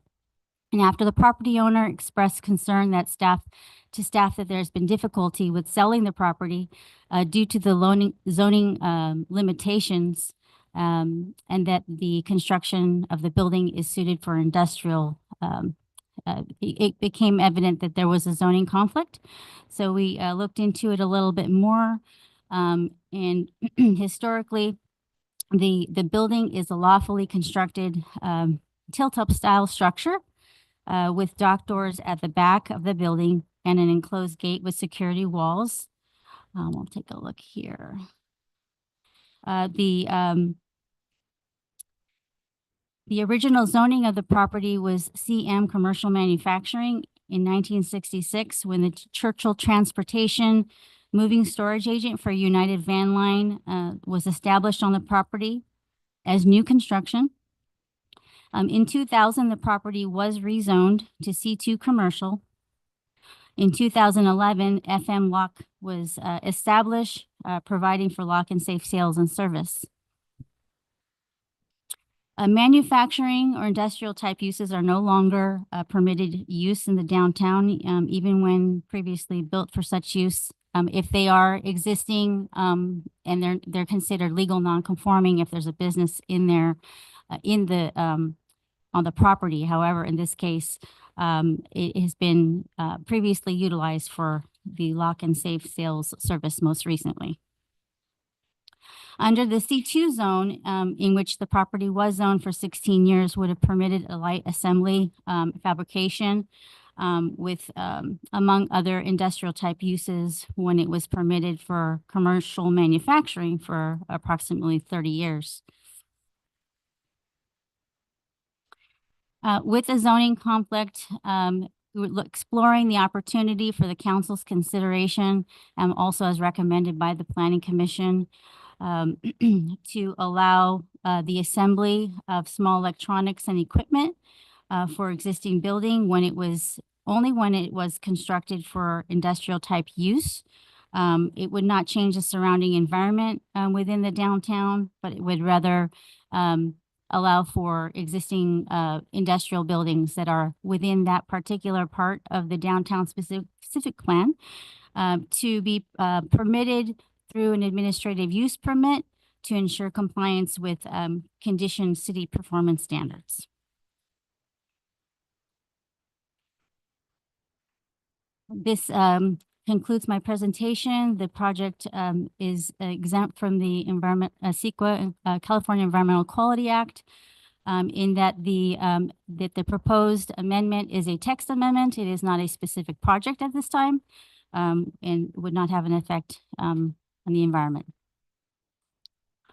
It is respectfully requested that the city council open up a public hearing and take testimony, if any, as well as waive full reading of the ordinance by title, as in to authorize staff to file a notice of exemption with the state clearinghouse and the Riverside County Clerk.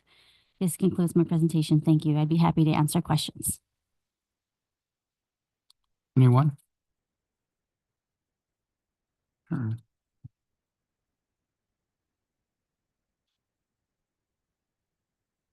Did we want to open the public hearing first, or? I can't read.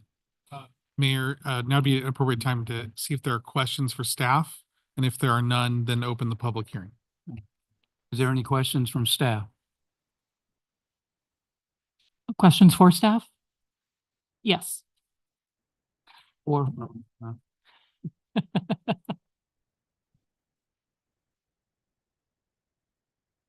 So I know this has come up before, and so this specific plan impacts a much broader area than what is under this applicant's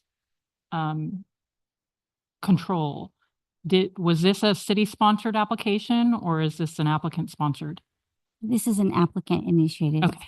And also for transparency, when Mr. Cohen went into his building in 2011, I was his planner as I was staff. I did talk with the city attorney, and there's no conflict of interest. I have some concerns with this request. We are really trying to revitalize and get our downtown up and running. Making a change like this just sets a precedence. It has to start one property at a time. This is going to change a whole block. I don't feel that this use is consistent with a commercial use, and there's no industrial categories in the downtown specific plan. So I have concerns with that. I think it's irrelevant how the building was constructed today or what the rules are in place. I did have questions for the city manager previously, or our interim city manager, about how this property was marketed. And I did my own research, and it's been marketed as industrial. So I think that might be some confusion on the part of your potential buyers.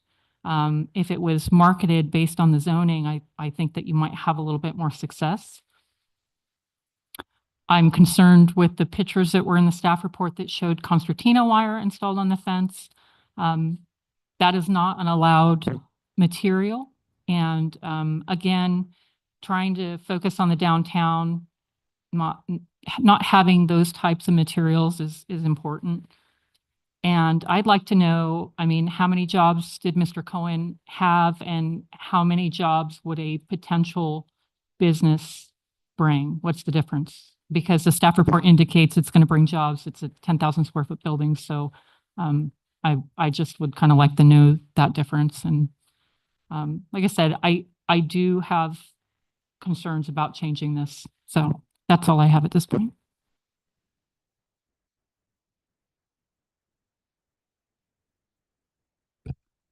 So Councilmember Kendrick asked about how many jobs would be generated from this. Do you have any idea?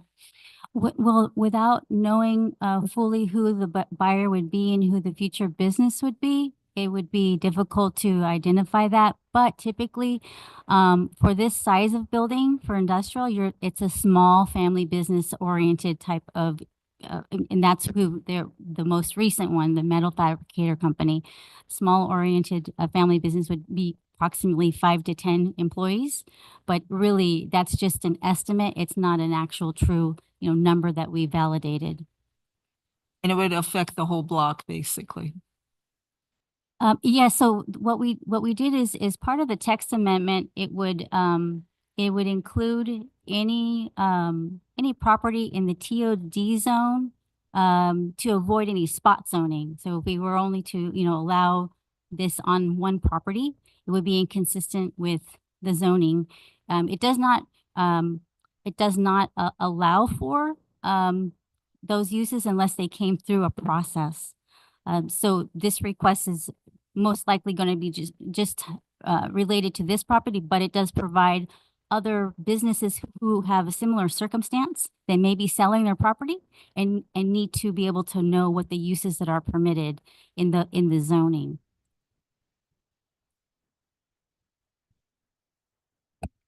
So for clarification purposes, we're adding a few words to extend to the creation of furniture and to be able to make electronics based on the red that you had on that one slide. And that opens it up to the entire. So it would only apply for previously constructed buildings that had an industrial type use. So it would be assembly of small electronics equipment and similar materials with no outdoor storage when the building has been previously constructed for such use. And then there was also an added excluding electric battery storage technology. So it technically wouldn't affect all of the properties in the TOD zone, only those uses that perhaps would have an industrial building that was there. It would be a cleanup in the event that there was a similar situation occurred again with another potential buyer. And so then any new applicant would be subject to an administrative use if they wanted to do something, and then you would have to do your due diligence to ensure that they align with the surrounding businesses? The administrative use permit would be site specific for if it was a specific property within the TOD zone and they have a new buyer, and the use is a light assembly, fabrication type, a small industrial use that would allow them to apply for an administrative use permit, which is a process that goes through the city. It does require a public hearing, as well as conditions of approval that are required by the city in a set of performance standards and health and safety requirements. We would be also looking at hours of operation, parking, making sure that the site is cleaned up, landscaping, and perhaps any code enforcement violations so that it would also be a cleanup for that as well. So like a place like Smitty that's around the corner,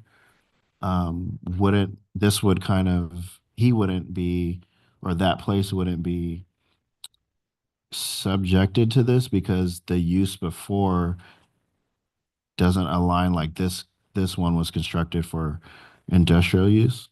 Am I getting that right? Yeah, it's unique in that perhaps the Smitty's building is an existing legal non-conforming use within the TOZ zone. I'd have to take a look at what the uses are, but it wouldn't affect any existing businesses now that are legally operating.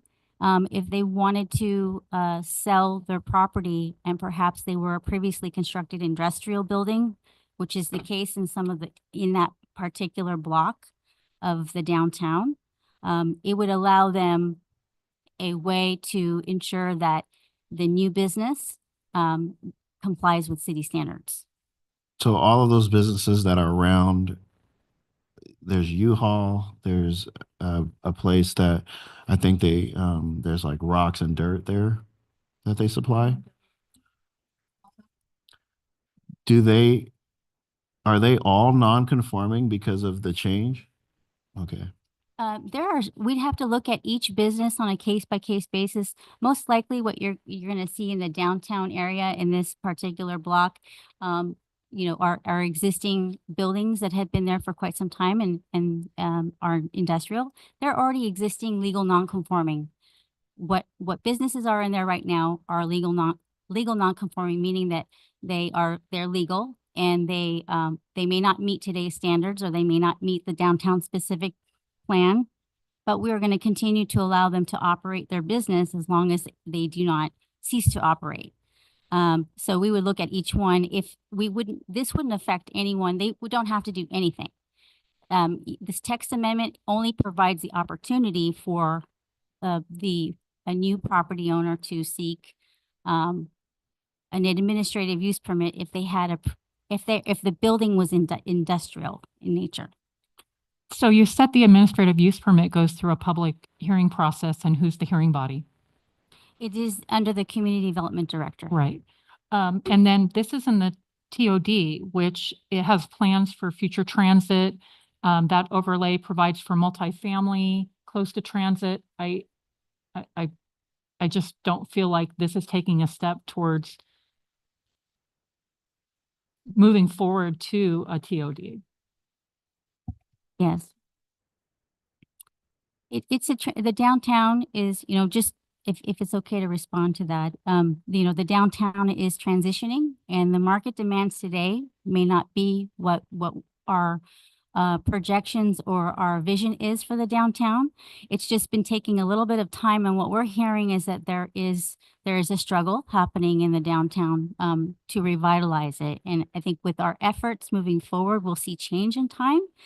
But with the existing conditions right now, the property owners and the business owners, maybe, in this case particularly, are suffering because of the existing built condition of what the structure is today may not reflect what the vision is of the downtown. That's why they can do tenant improvements. And they haven't been marketing it correctly. So, I mean, I think that's a huge problem.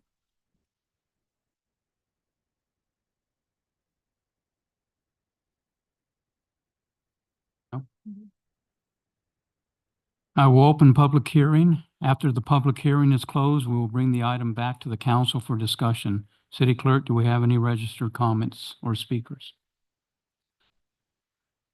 One speaker, Mayor. Jeanette Grismer.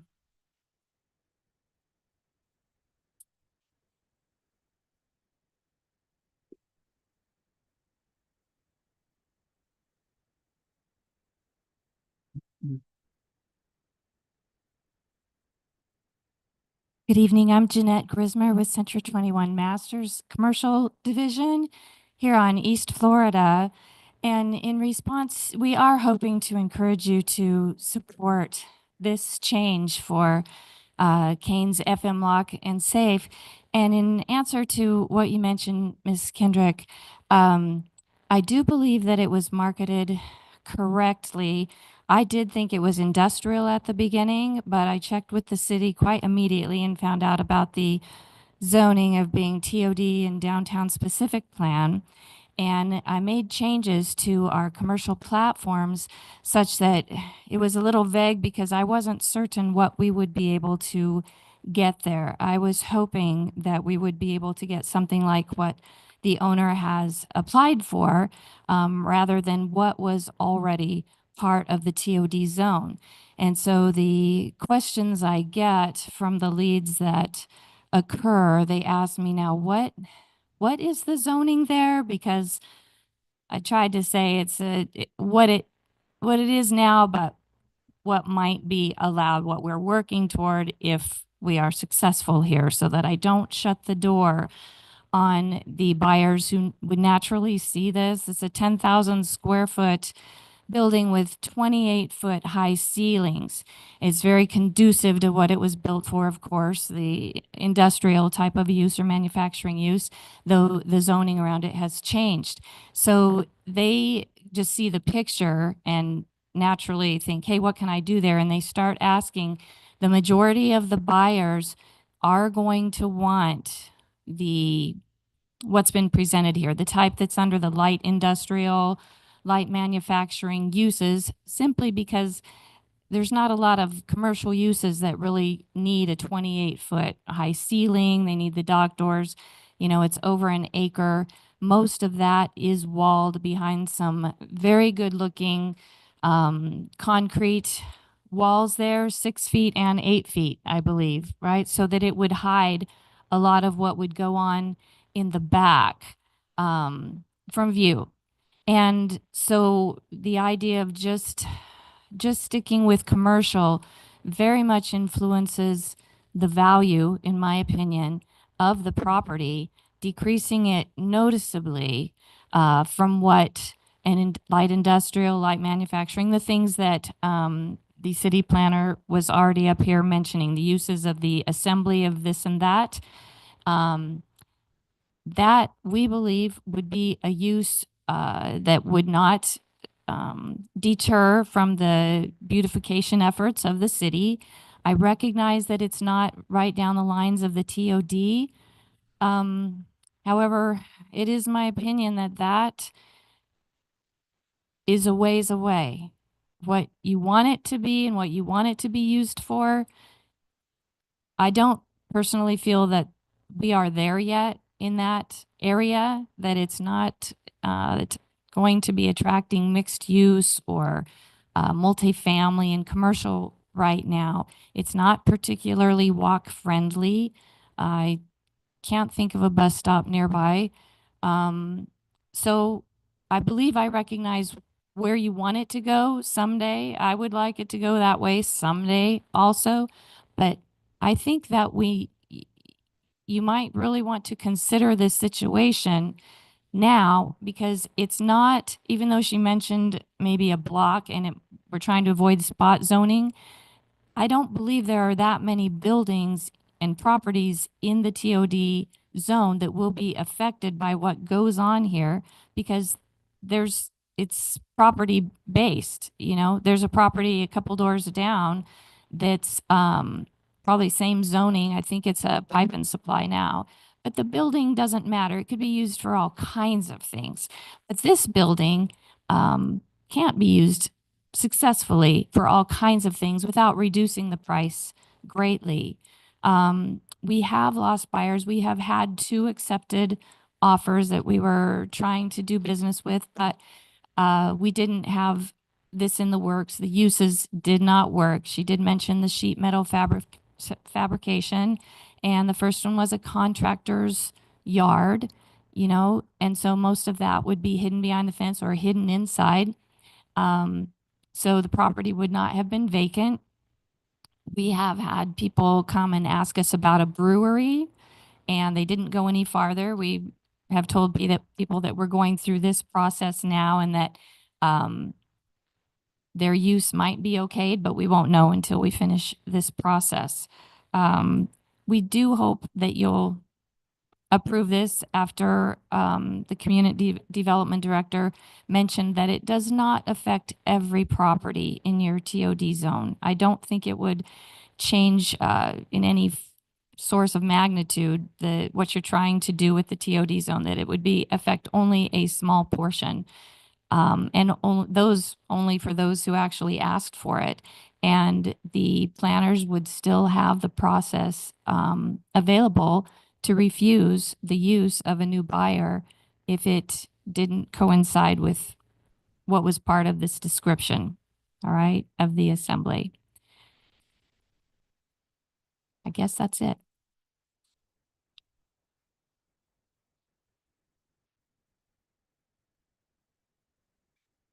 With that, I will close the public hearing.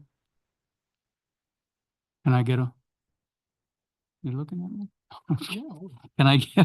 Can I get a motion and a second? Mayor, if we could have a little bit more discussion, I say it again? could we have some more discussion Yeah, before we definitely, make a motion? definitely.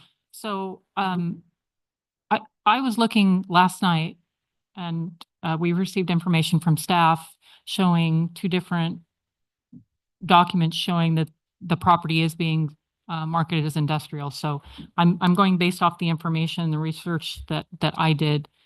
I still have concerns as the speaker mentioned, this is a light industrial use. The downtown specific plan does not have an industrial category. This proposed use is being put under a commercial designation.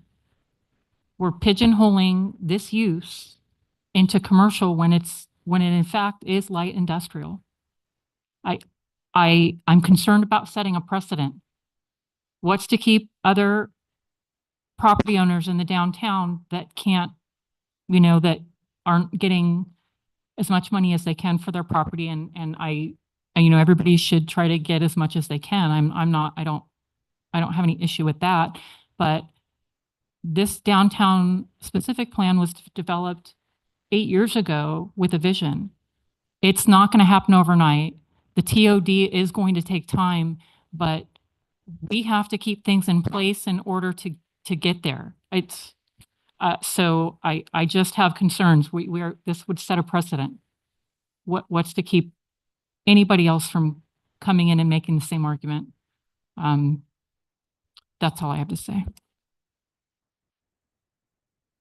Anything from you? No? Hmm? Well, it seems like this property's been changed, zoning changed about what, 3 times, three times? And it was zoned for industrial before, but now we have our new It was zoned industrial from the 60s to the 90s. to the 90s. So, I mean, it's been slowly coming down, and But you now know- with our new with our new plan that it's changed, so. right, but that's been in effect for 8 years. Say So it again? that's been in effect for 8 years. So, the property owners should be aware of that. I don't know if they were or not. Yeah. Were you aware of that or were they aware of that?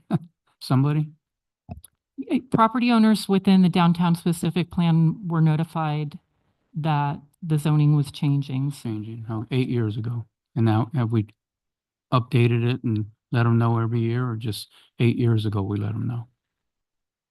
When we proposed to change it, and I mean, for this, did we notify the entire TOD area of this meeting? No, so the notification went out in the newspaper, which would cover the TOD area. However, just as added precaution, we also did a 500-foot radius around the 410 North State Street. Right, but this impacts the entire TOD area. That's my concern. And Mayor and Council, ordinarily I would probably just stick to the legal discussion. But with Mark absent, I thought I might be able to offer a broader perspective on the process that areas go through when you do a change in the zoning, right? So Hemet's an old town, right? This is next to the pre-existing railroad right of way. You have a lot of long time existing structures and uses that were there for a long time. The city council and the city engaged in a significant planning effort with the downtown Hemet specific plan. And this block specifically, people call it the TOD, we call it the transit oriented, not transient, transit oriented development. This is a very common zoning goal for cities. So, I believe like the city of Paris, I think you have visited their transit oriented development area, which is near their Metrolink station. You see it in places like Riverside and other places in the Inland Empire. We at the city has a plan for a mobility center to be developed in this area, where you will have, I believe, a bus transit station, as well as a future Metrolink extension. That's why we're holding on to that railroad right away.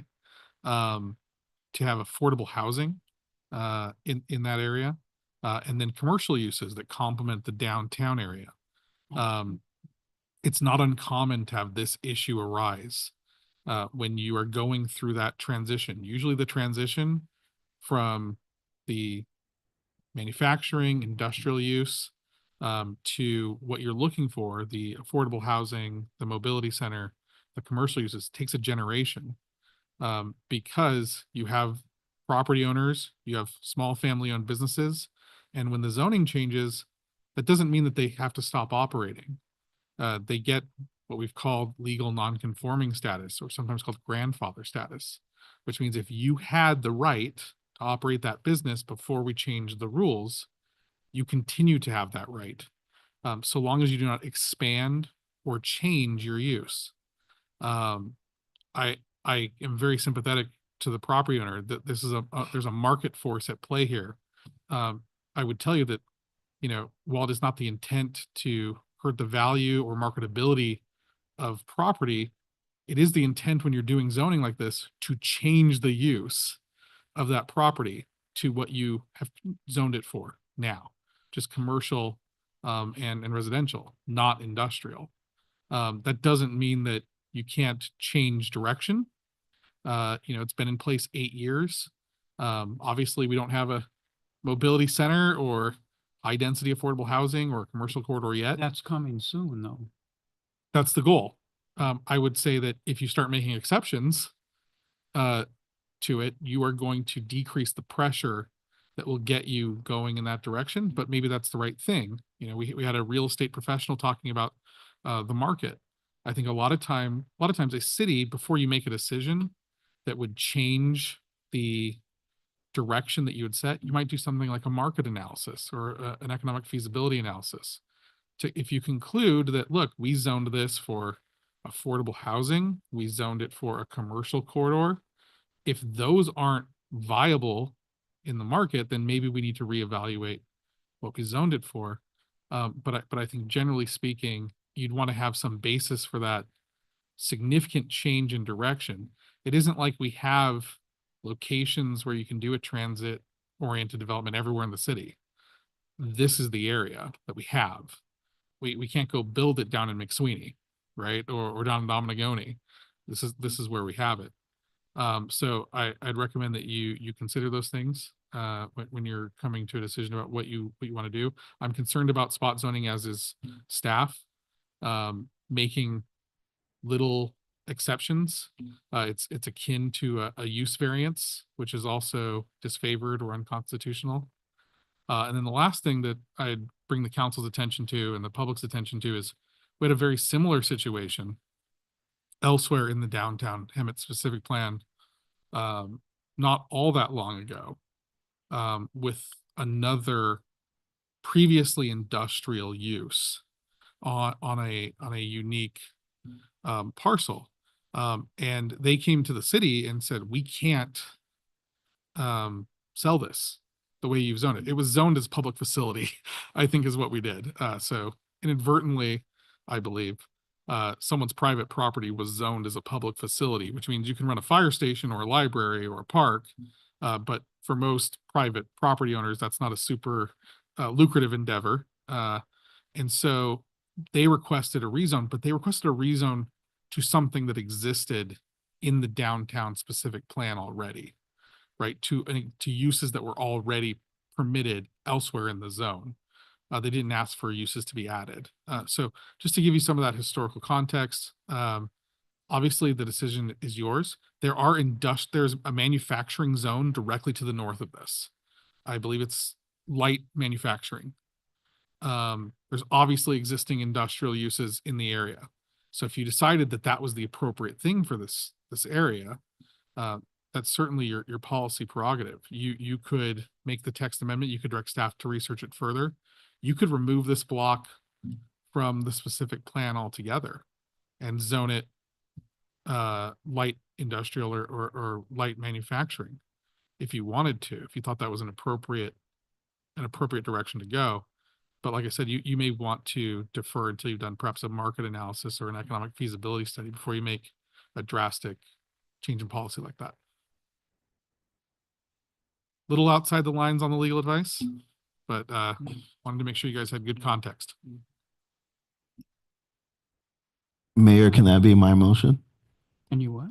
to postpone this until we get a market analysis? Yeah, definitely. Did we close the public hearing? So Mayor, unfortunately, the public hearing has been closed. It sounds like we have a member of the public who wants to address the council. If you wanted to reopen the public hearing and have the speaker come and give their comments, you could do that, or you could keep the public hearing closed and move forward. You have a motion. I'd pending. rather reopen it if we could Okay. and let him speak. That's your prerogative, sir. Okay, so we'll reopen the public hearing. Go ahead and over there, you need to go over there. Yeah, sir, that way the people online who are viewing this can hear you. They can't hear you from the audience.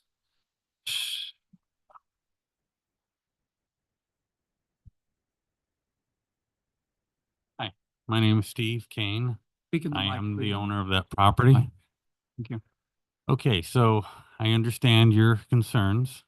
Okay, so on the left of me is U-Haul. Okay, it's not going anywhere soon. And I hate to say it, but the city is making it easier for them to stay there. And why is that? Because the city rents them the property behind me. It's not a lease, it's a rent. So if the city really wanted to do these great things, and yeah, one day it will happen, but the city doesn't feel like right now is the right time because they own the ambulance company behind them and the property behind me that's rented to U-Haul. Okay. So that's industrial. Okay. I got on the right of me, I got a place that rents equipment. They're not moving anytime either. Okay. You're not going to get there. In fact, when you were concerned about other businesses, you know, going like this, well, you know, we might have this same situation. There is not one building on that entire block that's that big, not even close. Unless you go up to Hemet Manufacturing, the one you were talking about, and that's heavy manufacturing. Okay. And that's the closest monster building. But in the block that I'm in, you know, like you're talking Smitty's Paints or even U-Haul, that's not really a whole building. That's a bunch of pieces of sheet metal connecting a few little buildings. The pipe place down me is a very small building. There's not one building that big. You're not going to get a small mom and pop flower shop that goes, hey, I want a 10,000 square foot building on an acre and a half. So I don't think you have to worry about anybody else over there. But the fact that the city of Hemet rents to these people next to me, if they really believed in this plan, I would think 10 years ago, they would have started with their own place, go, hey, we want U-Haul out, because they can't be there without all that property with, 40, 50 trucks and trailers and all that other stuff over there. You'd push them out. Then we could do this big plan and, bring the train and all that other stuff over there, if that's truly what they want and believed in. But it costs, I'm sure hundreds of millions of dollars. I heard about the train 20 years ago. And in the last meeting we were at, they were thinking maybe 15, 20 years. So it's a great idea, but how realistic is it in a very near future? So, I'm trying to sell the building. I'd like to downsize. But I also don't want to leave an empty building. When you leave empty buildings in our town, bad things happen. I want to move to a much smaller building on San Jacinto. So when I end up selling it to that right person, and we've had people interested, but you're not going to get the average Joe who goes, hey, I want a 28-foot ceilings, fully sprinklered, 10,000 square foot on an acre and a half. You could park 100 cars in there. So the only people that are there, we used to have 5 guys. Now it's just my nephew and I. You know, the business, our town has changed, you know, and it's changed in a lot of areas. The business is not the same. You know, a lot of people bring their stuff into us. So what we used to sell, we don't sell. We program other people's stuff. We rekeep people's locks from, you know, Home Depots and wherever else. So we don't have the business that we used to have. So I'm going to downsize, but I'm kind of trapped. So I'm asking you guys to, you know, give it some consideration, and it'd be helpful if we could sell it to something that's realistic. And I'd be glad to answer anybody's questions. The brewery would be fantastic. Excuse me? The brewery. Brewery. If we can get them back, that would Oh. be a great reuse of the building. No, it would be nice. Anybody else have any questions for me? Thank you. Okay, thank you. Okay. We gotta reclose the public hearing. That's what I'm looking for.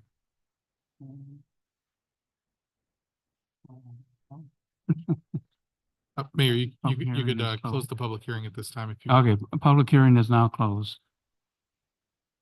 Okay, with that, now can I, Malcolm, you made a motion, or, you wanted to I take it back. take it back? Whatever you guys do, I'll make the motion to move staff recommendation. Go ahead and make your motion. I didn't hear it, I'm sorry. I'm making a motion to move staff recommendation. Okay, can I get a second?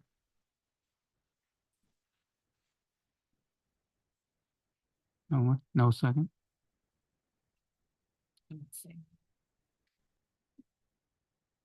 Would it be more prudent if I return to the previous motion for the market analysis to move this project forward?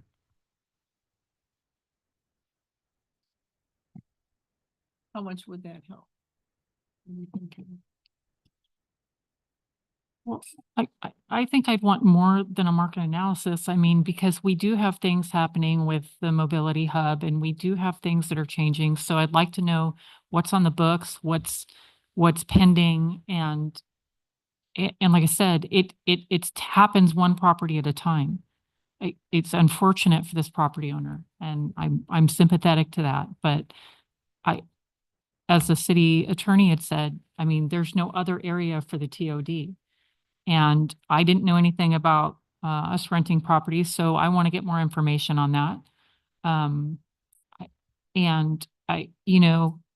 understand it takes time. As the city attorney said, sometimes it takes a generation. I mean, it's not going to happen overnight, and it happens one piece at a time. But the more that we're prepared for that, things could happen with the mobility, I mean, with the transit oriented development. I mean, if we're not doing what we need to do to be positioned for a future MetroLink, I don't know if it'll ever happen. But what if we tabled this then, and then we can get this information that you're looking for? So let's table it for either the next meeting or the following. Which one would you prefer? It's not my preference. It would be, how long is it going to take to get that information? I recognize staff, has other projects and a lot of things on their plate, so I don't want to bring it back too soon. So Okay. I don't know how long that's Can going we to take. table it for the first meeting in November?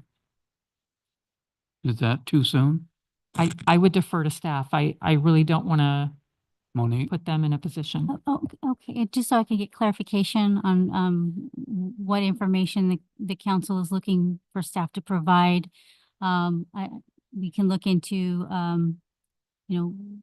what the existing uses are. I just need a little more direction on what kind of information the council would like.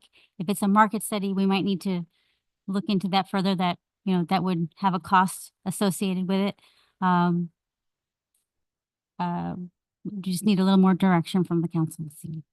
As it stands right now, can a brewery go in there? Yes, and we had relayed that information to the property owner since February. We had provided them all of the permitted uses. We encouraged them to look into finding buyers that are consistent with the downtown. And we would absolutely encourage that. And however, it just, that's, that's a market question for the applicant. I mean, is there some way that the property owner and maybe the realtor could work with our economic development manager in trying to find tenants that would both be beneficial to the property owner in selling the property and provide a business that's identified in the downtown specific plan? We do have a fairly new economic development manager, and I think putting them in contact and maybe with Ben's connections and working with businesses that want to come here, I think that might be beneficial. Yes, we could absolutely work with the property owner with economic development. And that, I'd like to, just, obtain the property owner's consent to, move forward. And we would be happy to try to explore that opportunity to help market the property for, for uses that are, in this case, a brewery or other uses in the downtown that would be viable. And I think Ben could help. I mean, he can go through the land use matrix and based on his experience and his knowledge in economic development, could work towards, helping them market it to the right people. I think that might be a great partnership.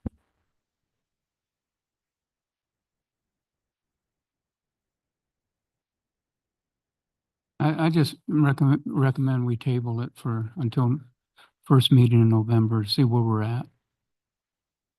But she wants more directions. Okay, well, maybe she just gave you direction on. Well, Carol, what specifically would you like to see? Because you know more about this than me, definitely. I will admit that. Well, I mean, I would like to know, like I said, what's the status of the mobility hub? What is the status of are there any other projects in the TOD or in that surrounding area? Yeah, I would like to get more information on the city renting property. I was not aware of that.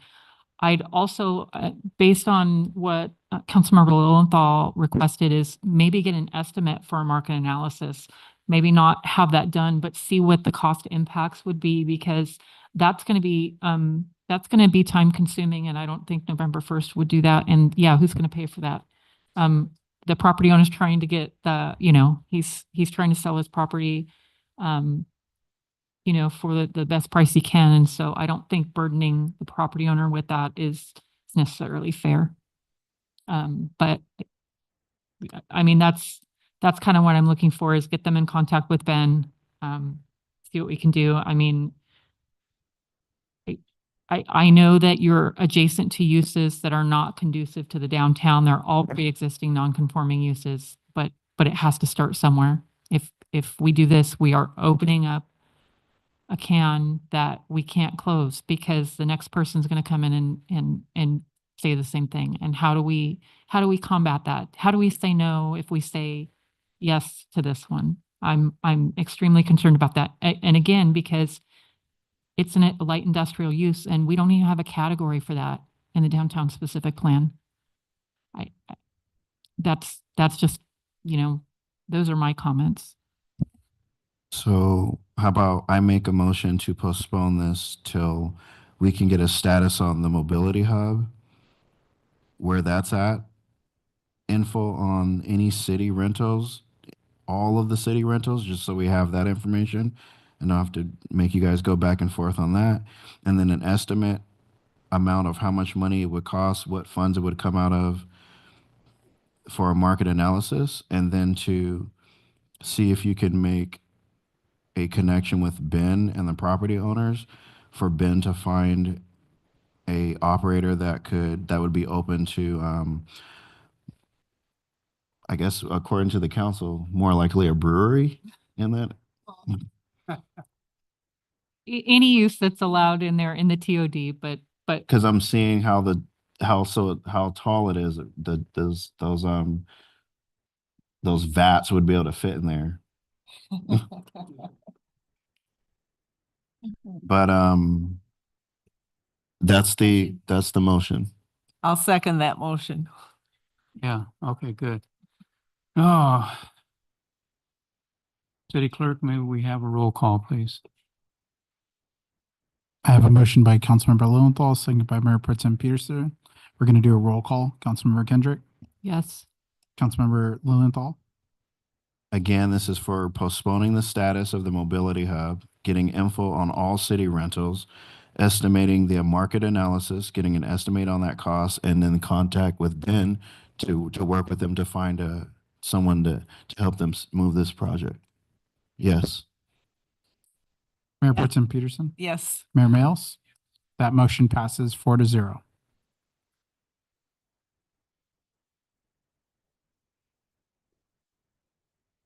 Okay, here we go. Hmm? Thank you. Thank you.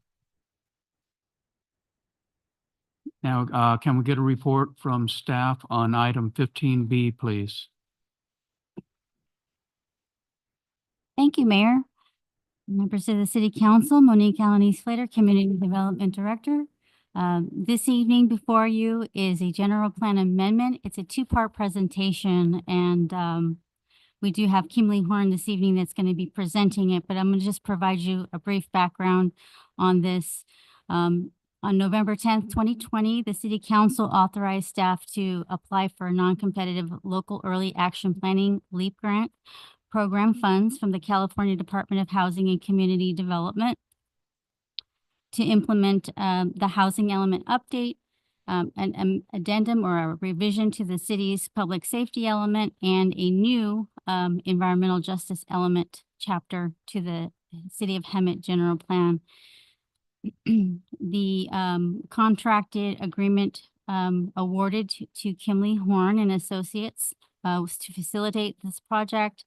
Since then, Kimley Horn and Associates has been working with the city diligently on assisting us in obtaining the housing element compliance through HCD, as well as in the interim preparing the revisions to the city's public safety element and new environmental justice element in coordination with the Department of Life Safety, the Hemet Police Department, and the California Department of Forestry, which have been integral to the updates, as well as environmental justice. So with that, I'm going to give the floor to Heidi Rouse with Kimley Horn. Thank you.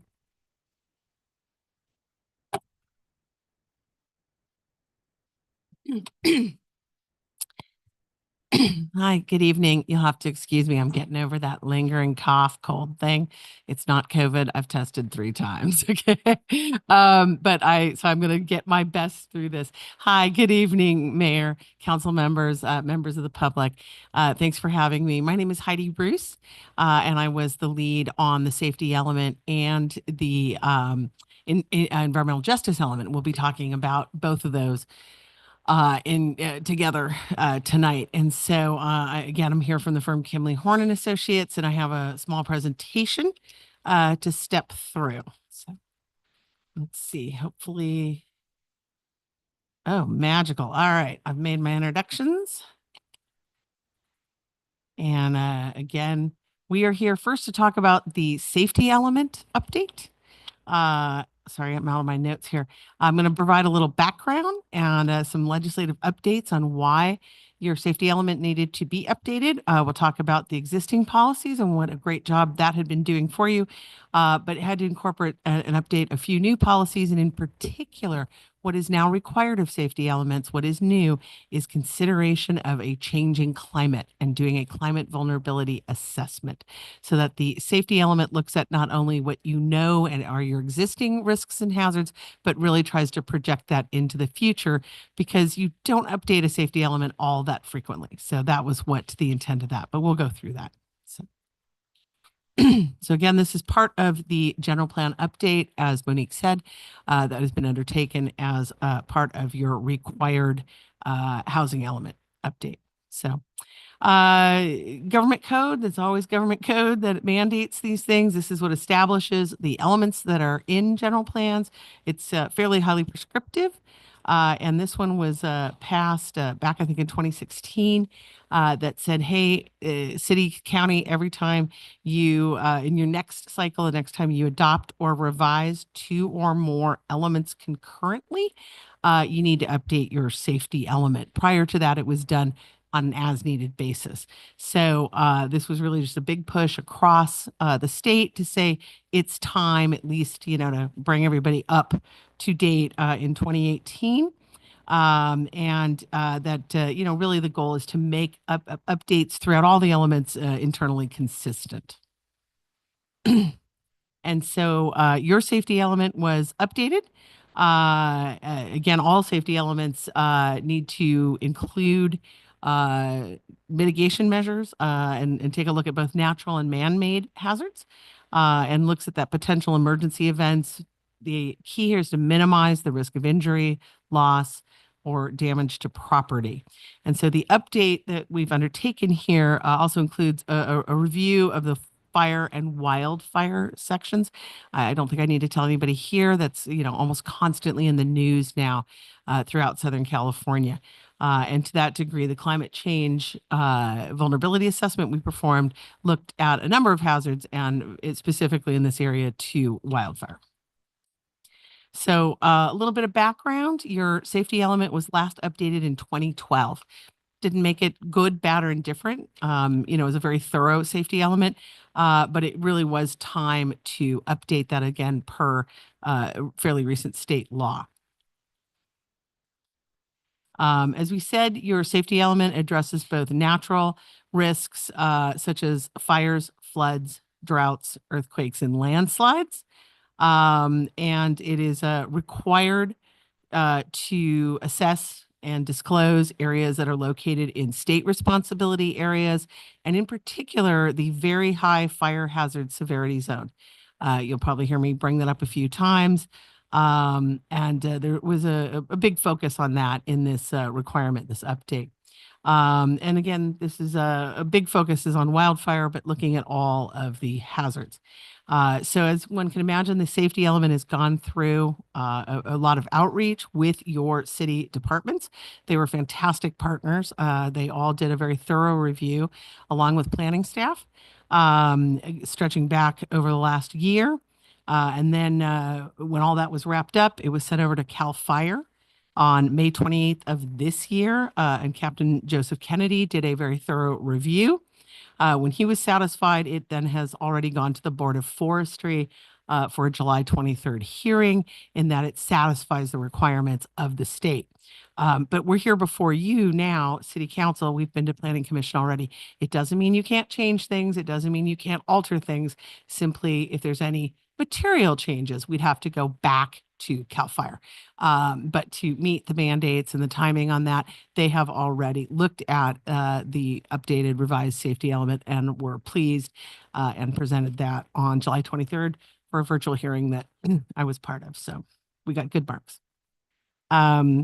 So here is one of the big changes to the safety element update, and it happened gradually. And your fire staff were aware of this, but it really is to highlight and to bring into sharp focus for the public those hazard zones that, as one can see, very scary red color there on the very high fire hazard severity zone.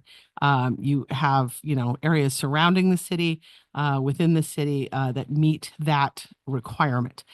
Because of that, big focus on evacuation routes and emergency procedures, but also, you know, limits on situating any new public facilities in those areas. So the identification of that is more than just a paper exercise.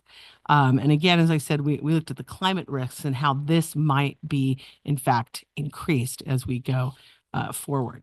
So what is a climate vulnerability assessment? It's a brand new tool that is required under Senate Bill SB 379, I believe.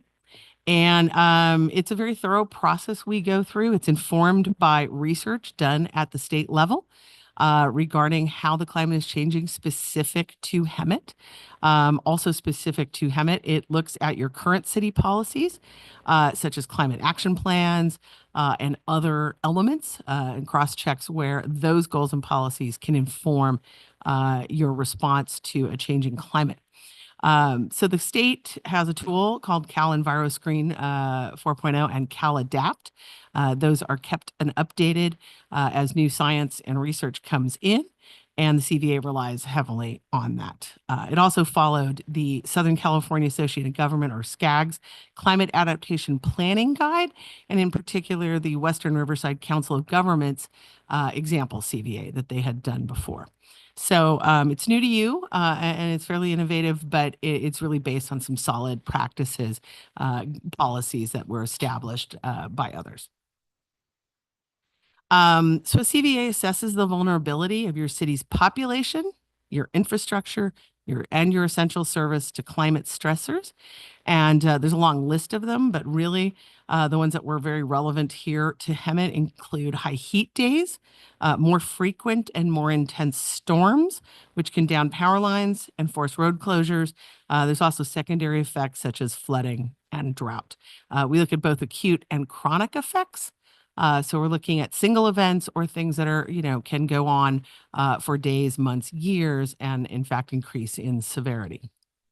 So as I said, these are the environmental stressors for Hemet, because it also looks at economic assets, both privately and publicly held. We looked at agricultural pests and diseases that might be made worse by a changing climate. We looked at air quality, precipitation changes, which include everything from snowpack loss, which provides surface water, groundwater, drought, also the connection through crops that are undergoing drought, more susceptible to pests.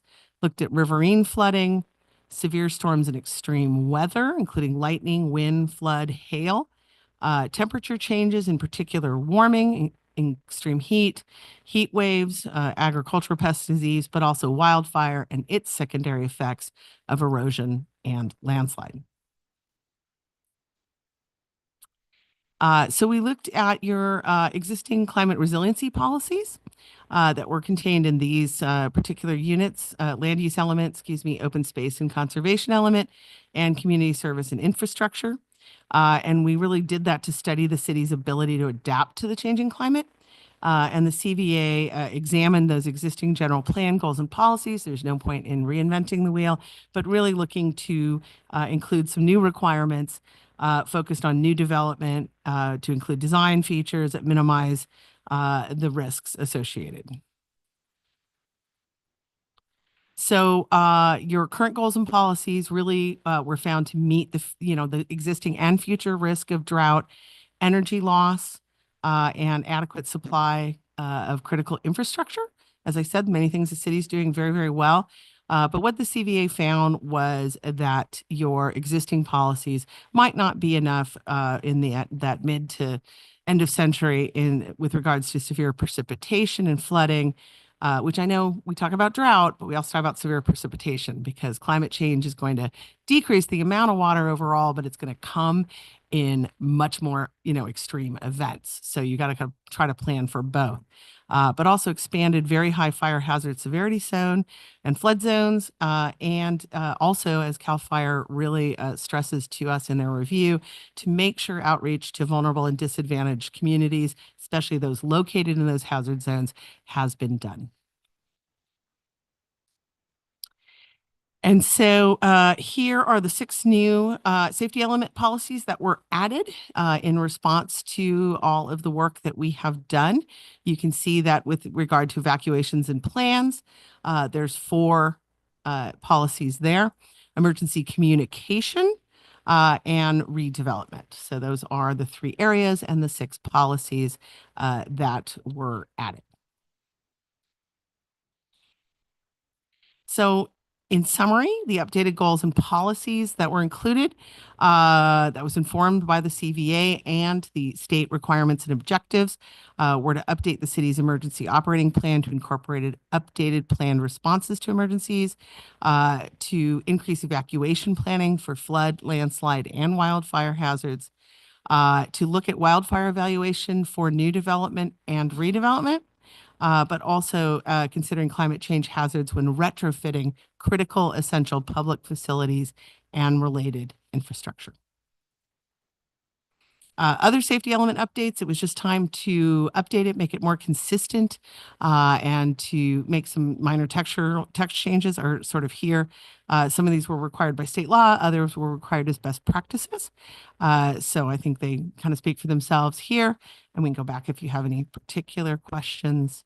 Also, we wanted to better specify what the fire department responsibilities were, updated all the exhibits. Again, 2012 isn't that old, but there were new exhibits with the very high fire hazard severity zone. That I will never get that phrase. It just does not roll off the tongue.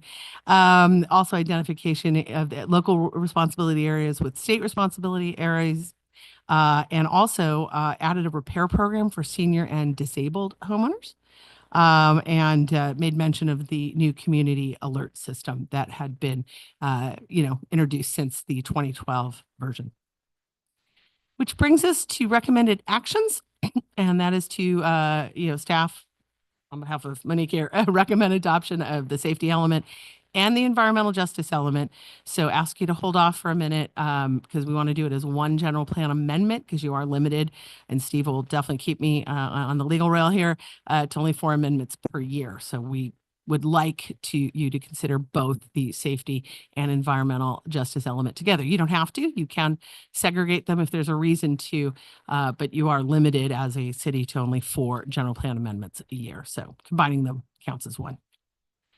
That concludes the presentation specific to safety element, and I'm sure you guys have questions, and we can probably take those before we pivot to the EJ element.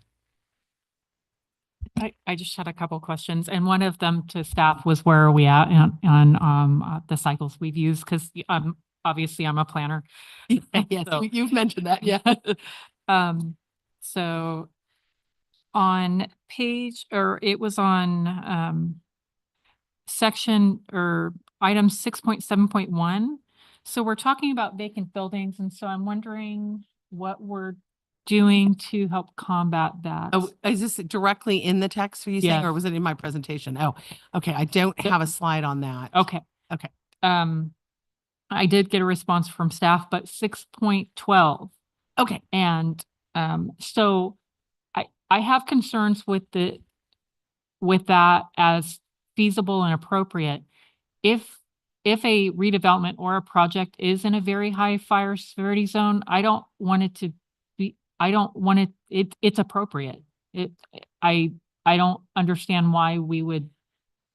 I think I know where you're going. Yes. I will say that this policy does not presume that you will allow. It just says if you allow, then this is a requirement. So it sounds presumptuous, but it just is building in the if you should allow development or redevelopment. Again, what if there's a fire? People build back. So I think that is the intent of this change to the policy. Okay, because I want to be clear on that, because developers are very smart and they find loopholes. With this review, and I know you went through the state, we know that there's a new map coming out.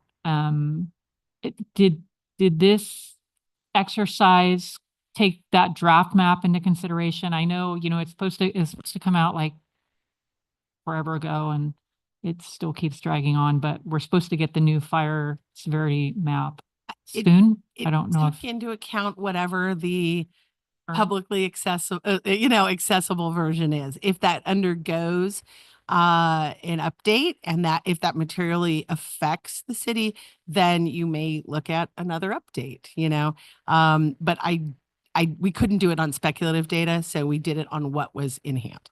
Right. And maybe if it'd be appropriate is maybe at our next meeting, we can get an update on that from fire. If we have any updates on when the anticipated date on the the fire severity map is going to be updated. I know it's kind of been in flux. And like I said, I think it was supposed to be adopted a year ago. I don't know if we can reach out to our counterparts at the state and get an update on that. Let's see. And I believe that's all. I had a couple corrections in the reso. I believe that's been done. So that's all I had. When you say material change, can you define what that is? I think Steve can help. No, I mean, it's there, there's not a clear definition, right? If you're making corrections, typos, heaven forbid, figure numbers, if you want to say should instead of shall, those would not be considered materially different. If these 6 are removed, I think that's something that CAL FIRE would want to hear about because they have, again, senior plan with the inclusion of these 6, which were more or less done to meet. They have a scoring rubric, sir, and so they, each one kind of fits a box. So I think that's what would make it materially change. But text changes itself, numbers, adding a sentence here and there. I think it'll be at your discretion whether or not that warrants going back to CAL FIRE. So this study is saying that we need to add an additional, say, like a developer would have to undergo a study like this to ensure that these metrics are met? In particular, if you're looking at 6.12 here, this is saying that the city desires to place upon those engaging in redevelopment or new development in the very high fire hazard severity zone, which you have a little bit of, you don't have a lot of within your city, but that they would have to develop a fire protection plan so that they would have to study at their initiation, if you will, and I will leave the rest to Monique on that, how that area would, be defended in the event of a fire. It may include things like 2 egresses. That's a big thing with the state, that areas that are in very high fire have to have clear 2 points of exit out of in case one is blocked. There are other things other cities have done. Let me put it that way because I don't want to prescribe, what would be appropriate here. But other cities would make developers agree to no street parking on high fire days. When it's high wind, that's especially when we're concerned. So everybody would have to understand that it's permit parking on the street. We need you off the street because we need our apparatus to be able to combat fire, right? There might be, those sorts of elements. There might be bigger setbacks if you're in the very high fire hazard severity zone. Again, I'm just best practices. Don't want anyone to think that Heidi's dictating what Hemet does.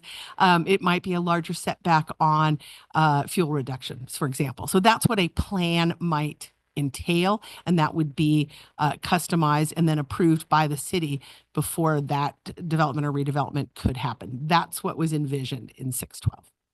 Can you talk about the cost? The cost of the plan, I'll leave that to Monique, whether that's a city cost or on a developer cost. The goal doesn't specify. Because if we're trying to make affordable housing, I mean, how does this help affordable housing if we keep adding costs onto developers? Yes, so the plan, the fuel, it's typically if your development is within a very high fire hazard severity zone, the city is required to request fire department access plan, fuel modification plan. These are prepared by the applicant, the developer. The city is primarily outside of the very high fire hazard severity zone, except for the edges, such as Four Seasons. Four Seasons, some parts of the east side of the city, Arc Park Avenue, and as you can see, in the surrounding areas, but primarily the city is outside of the fire hazard zone. However, when development does come in, we do look at that more closely. So it's not like a CEQA cost, it's different? It's part of the Environmental Quality Act analysis. Yes, it is going to be part of the CEQA review for properties that are close proximity to wildland interfaces. And then could you give a couple examples of what design features that minimize risks would look like? Sure. Yeah. Specific to the very high fire hazard severity zone, it would be fuel reduction. Maybe that's a larger area of reduction of trees that are flammable, maybe 100 feet, 200 feet. You know, it could be a restriction of the types of ornamental plants. Some are more combustible than others, for example. I've listed parking restrictions on days in which the fire hazards are high, for example. Trying to think, I mean, you could go all the way up to requiring sprinklers, right? You know, I mean, it runs the gamut. And so it's a fairly long and creative list that would be tailored to the exact hazard, the exact location, and the exact development that is being proposed. And then can you give a couple examples of what you mean by climate change hazards when retrofitting ... So the climate hazards that we identified, again, let's go back to the language here on the policies. Trying to think here. Did we mention that in here? I don't think we left that open on these 6 here because we tried to make them understandable. So the study has looked at the various hazards, but you can see that the fire protection plan is only specific to fire, for example. So it doesn't say if you're in a flood zone or any other area, you know, 612 is specific to that hazard. And so trying to think also 610 is, you know, limited to the very high fire hazard zone. Not sure. I just don't know what like when we're talking about retrofitting something, what would be an example of something we would retrofit?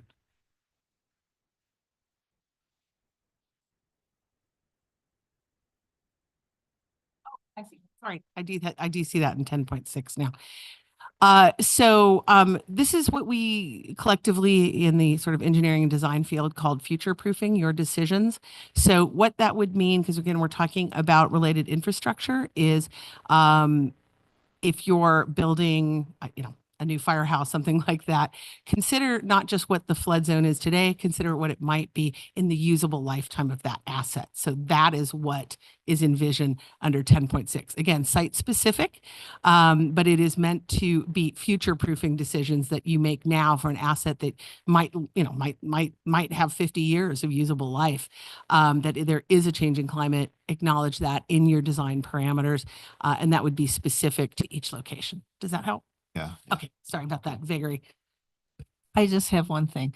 One of your last slides referenced the police department and the fire department, and it's a bullet, and I don't really think it was explained very well. Okay, let's go there. It was either the second or third to the last slide. Yeah. Increased fire department incidents and decreased police department incidents. What does that mean? So, there are statistics in your safety element. Most cities like to put those in there. So we updated that because those statistics on the numbers of calls and the response times and all of that was dated. So, you know, back prior to 2012, it was data from 14 years ago. Okay, so it's based on how many calls. Exactly. Okay. Thank you. Yeah, no, I'm sorry. It's been a hot minute since we've done the safety element. So great questions. Yeah. How often does this have to be updated? I mean, It has to be updated as you, the city, feel it needs to, and if and when Sacramento makes another requirement of you. So there is not a requirement, unlike your housing element that has an 8-year shelf life, right? I think that's where you're getting at. Safety elements have the shelf life that you determine it's still usable. In the course of my doing close to a dozen and a half of these in this recent update, the oldest one I updated was from the 70s. Okay, Oh, was still graphics that were mimeographed sideways. Okay, I won't name that city. I won't shame them, but they had been built out since the 70s. They have no, they're completely built out. They had no other space. They had mended a few things, and it was still, passable, but it was way out of date. So we updated that to current standards. so on a big brush fire, then does the CAL FIRE come in and supersede our fire department? Or how does that work? That is out of my purview on sort of response to emergencies. Yeah. I mean, seeing with the increase in the change in fires that I think we've all witnessed in their severity and their frequency, that I think doing a routine look back on your safety element would be my advice, you know. But no, there, to my knowledge, would not be a situation necessarily that the state would come in. After a big event, they might want to sit down in a debrief. I think Yeah, that okay. question's more fitting to your fire department, sir. Good. Oh, where are we? Oh, let's try. Oh, here we go. Oh, yeah, Thank part you two, for your that's right. You can't presentation. Make a motion yet. Hold on. Oh, what happened? Like, Okay. no. All right, on to environmental justice element, a brand new element. So even for folks like you who've been in planning for a while, this is new information. Okay, hopefully there we go. Oops. Oh, okay. You're controlling it. Thank you. All right.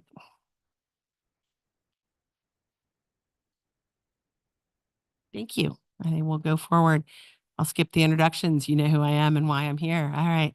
Environmental justice element, brand new concept in general planning.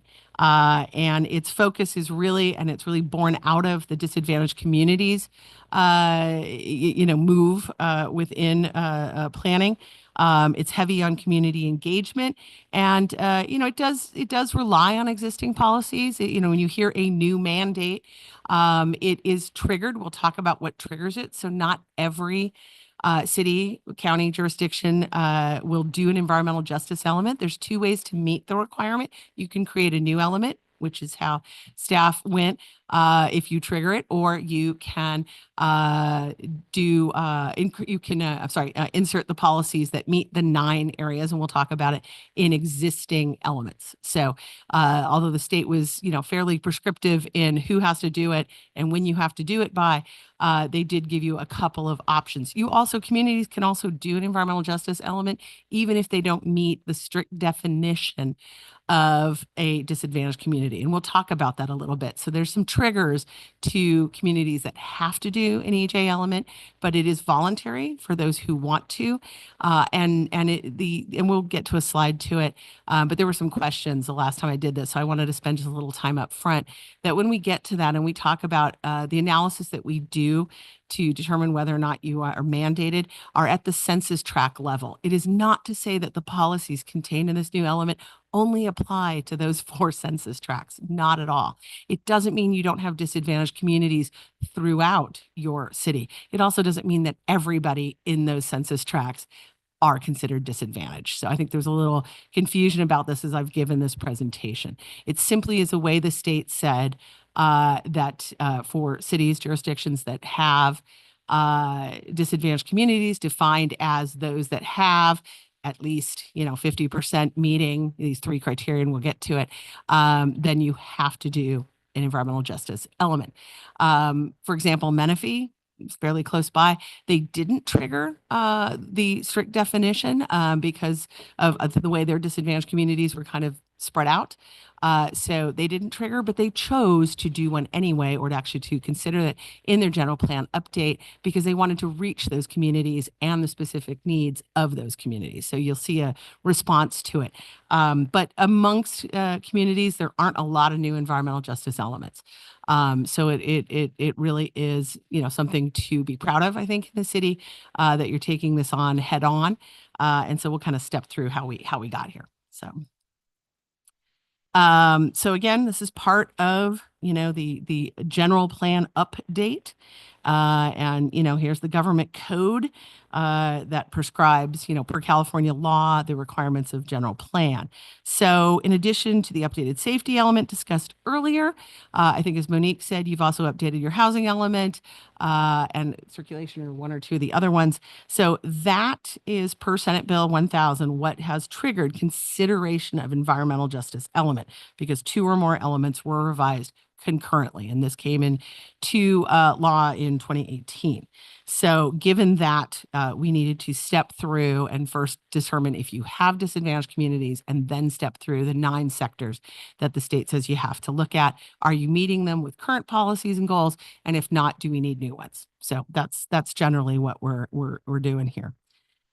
So the city's process has resulted in creation of a new element. Like I said, that was a choice. It builds upon existing goals and policies. It is crosswalked or cross-checked with those. Those that are contained in other elements. It modifies some of them just a little bit to meet the needs of environmental justice, but it also creates some new goals and policies as needed to fill the objectives of SB 1000. So again, this was a new bill in 2016. Again, if anyone, a nerd like me that likes to read code, there it is. And so it really asks that you identify communities that are disproportionately burdened by multiple sources of pollution. And so they have a couple of tools to do that. And it also defines a disadvantaged community looking through income. And so this is an area where in a city such as yours, where you have a lot of retirees, because when we first pulled the data up, I was a little surprised, and we brought it to planning. And when you get down to it, you're like, oh, there's a lot of retirees in those communities where income levels do tend to come down when you're on a fixed income. And so by a purely statistical basis, we definitely saw that you met the intent of the state law. But at any rate, however you get here with environmental justice, the whole goal is that the city should work to identify those communities and to establish goals that address the unique or compounded health risks in disadvantaged communities, looking at decreasing pollution and exposure, increasing community assets and engagement, and improving overall health, prioritizing improvements in programs that meet the needs of the disadvantaged communities. So if a disadvantaged community is identified, the city must incorporate these into their existing goals or new goals, as I said. And so here are the focus areas that the state has, these 9 areas, and it's all inclusive. Again, if you're doing an EJ element, you need to look at pollution exposure, promotion of public facilities, food access. Again, that's brand new in a safety, in a general plan, to take something on as broad as food access. Safe and sanitary homes, the encouragement of physical activity, civic engagement, education opportunities, economic growth, and preservation of culture. So you can see it's very broad. And again, this will impact areas all throughout the city. It is not focused only on the areas that triggered. And so 4 census tracts, as I said, meets that state's definition of disadvantaged communities. And these are predominantly low income, and that's measured by the state median income and also a different level by HUD, and also overlaid with the EnviroScore pollution burden. And so I think everyone's aware of whether it's air quality, water quality, other sorts of pollution. And there's 13 considerations that go into that. And when you overlay all 3 of those data sets, you end up with these 4 census tracts triggering. But again, don't want us to focus that the goals are only for those 4, but those in pink are what triggered your need to have this new element. So as I said up in the beginning, outreach is a big component of this. And so we just wanted to cover that there were environmental justice outreach meetings that were conducted. There was a workshop, planning commission meeting. It was during COVID, so it was done virtually. So we also made sure to conduct outreach. We knew people weren't really coming to us, but we went to the people, and we did that through stakeholder interviews. We put up surveys, public noticings and hearings, and other online resources. Also specifically that tribal governments were outreached also by planning staff. So definitely fulfilled the intent of that while putting together your environmental justice. And so here are the proposed environmental justice policies. And this includes establishing tree surveys, supporting nutritional programs and partnerships among private, nonprofit, and education sectors citywide. It's about supporting, educating residents and the public on safe practices for living in homes. This includes code enforcement and other social services. Also supporting programs for rental and homeowner assistance and property maintenance. Promoting physical activity, cultural preservation, and civic engagement through communication of city efforts. Also encouraging flexible education opportunities and access to affordable childcare and healthcare facilities. And so we are here with recommended action to recommend adopting both the safety element and your new environmental justice element as one general plan amendment for the reason that we already stated, but I'm sure you're going to have questions and I look forward to those. Even though the highlighted areas in pink triggers it, we can do it for the rest of the city, right? Yes, these goals and policies are applicable citywide. Absolutely. I've been doing EJ long before, this Senate Bill 1000. And it's important to understand that many times they're pockets of neighborhoods. I think that. I'm not definitely not lecturing to you, but I just want to make that clear that it is not. The issues are not confined only to those four, right? There are other census tracts that might have the same pollution burden that they do, but their income popped them over. You see what I'm saying? So a policy that's going to encourage more walking, more, trees, things that can decrease air pollution is going to help everybody. But only those four census tracts had the overlaying criteria that is defined by the state. So great question. Excuse me, there comes my cough. Interrupt here real quick. I'd like to make a motion that we continue past 10 o'clock. Second. Clerk. Motion to continue past 10 p.m. Motion by Mayor Mail, second by Councilmember Lilienthal. I'm going to do a roll call. Councilmember Kendrick. Yes. Councilmember Lilienthal. Yes. Mayor Pro Tem Peterson. Yes. Mayor Mails. Yes. That motion passes 4-0.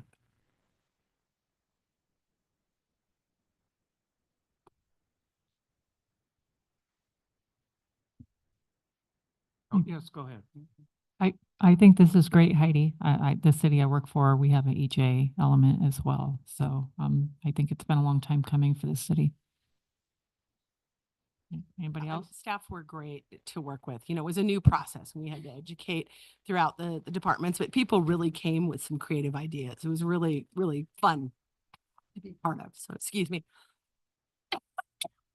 If there's no other comments, I'll make a motion to adopt a resolution of the City Council of the City of Hemet, California, adopting a general plan amendment 2020. Oh, sorry. I got ahead of myself. It's late, Shaul. Thank you for your presentation. Are there any comments from the council on this item? I will open the public hearing. After the public hearing is closed, we will bring the item back to council for discussion. Could I have Shaw Rosenrager, please?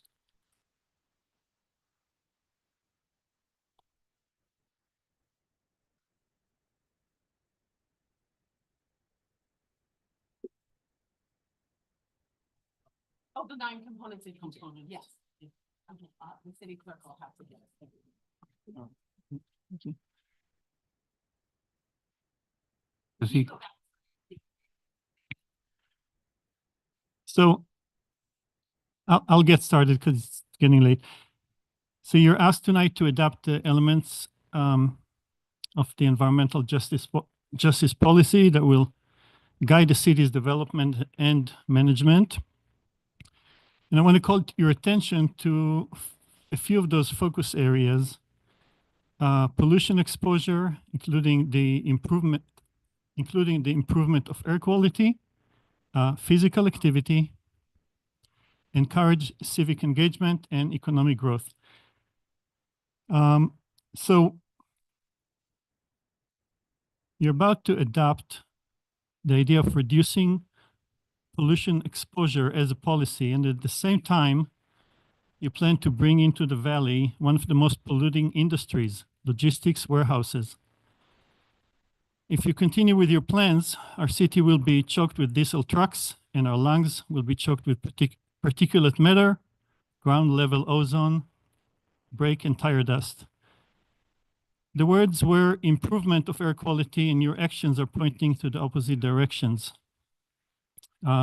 Physical activity.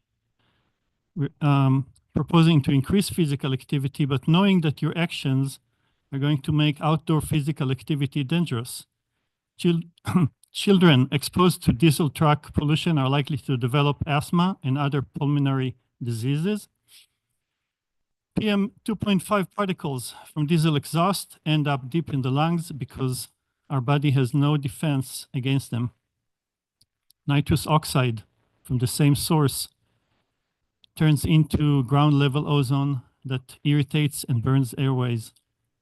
So with your decision on the Newland Kirby project, you've made it dangerous for people to exercise in Mary Hanley Park, the most popular place for people to exercise in Hemet. And as we sit here, earlier today, like every Tuesday, the Hemet Hawks youth football team is practicing in the park. So there's a real contradiction here between saying we support physical activity and at the same time set up these kids for a lifetime of health issues. Civic engagement. This is what you have failed to do when you brought us the gift of the Newland Kirby project, when you only heard from the developer and not from the community.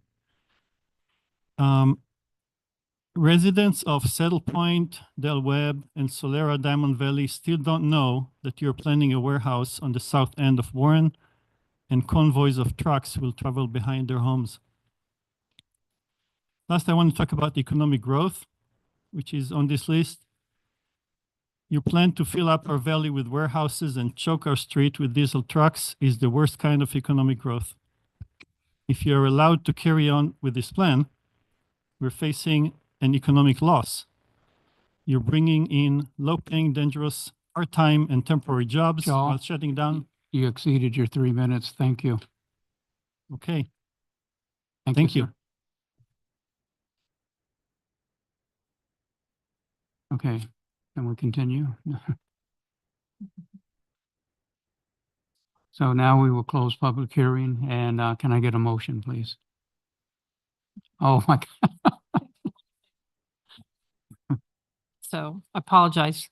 I'd like to make a motion that the city council adopt a resolution of the city council of the city of Hemet, California, adopting general plan amendment 2022-001, updating general plan chapter 6, public safety element and climate vulnerability assessment in accordance with Senate Bill 1035, and adding general plan chapter 12, environmental justice element in accordance with Senate Bill 1000, and finding that the general plan amendment is exempt from the California Environmental Quality Act under section 15061B3 of the CEQA guidelines, which provide that CEQA only applies to projects that have the potential for causing a significant effect on the environment. Get Second. a second. Okay, Malcolm. All right. I have a motion by Councilmember Kendrick, second by Councilmember Lilienthal. We'll do a roll call. Councilmember Kendrick, Yes. Councilmember Lilienthal, Yes. Mayor Pro Tem Peterson, Yes. Mayor Males. Yes, That motion passes 4-0. thank you. And thank you. We will now move to the receive and file reports. Are there any questions regarding the City of Hemet warrant registers? If not, we will receive and file the item. Is there any question? Yes, okay. A couple. So okay, 16A. So on page 12 of 16A and 328 of the agenda packages, for car washes, we have $2,346.70. And so I just thought this was kind of excessive for car washes. And was this a monthly bill, or can you provide a little detail on that? Yeah, it was, good evening. It was actually for multiple months. I believe it was about 6 months worth of car washes. It did include some detail work due to things that, like with the K9 units, they do some deep cleaning every so often, and with transports, if there's any kind of bodily excretions, they do a deep cleaning. So that's what the bills were for. So this spans over 2 budget cycles? It does.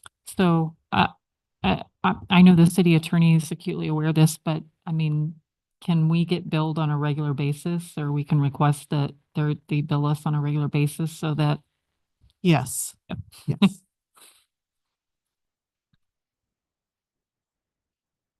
Also,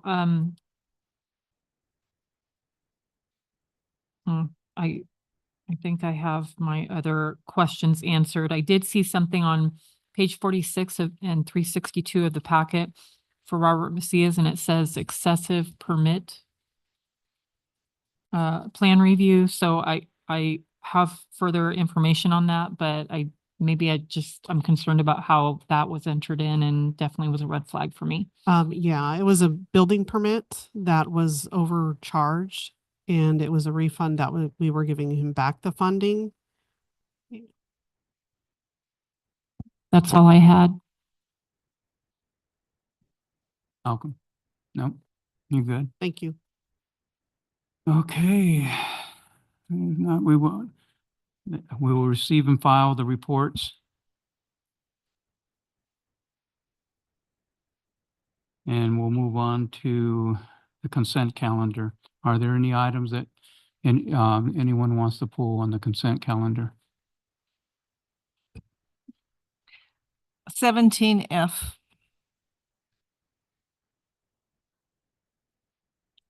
$17L.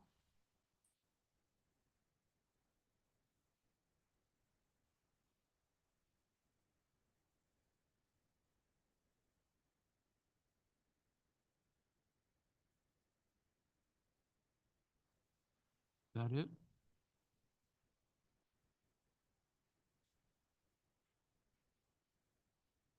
I have a motion to approve the items or the remaining items and a second.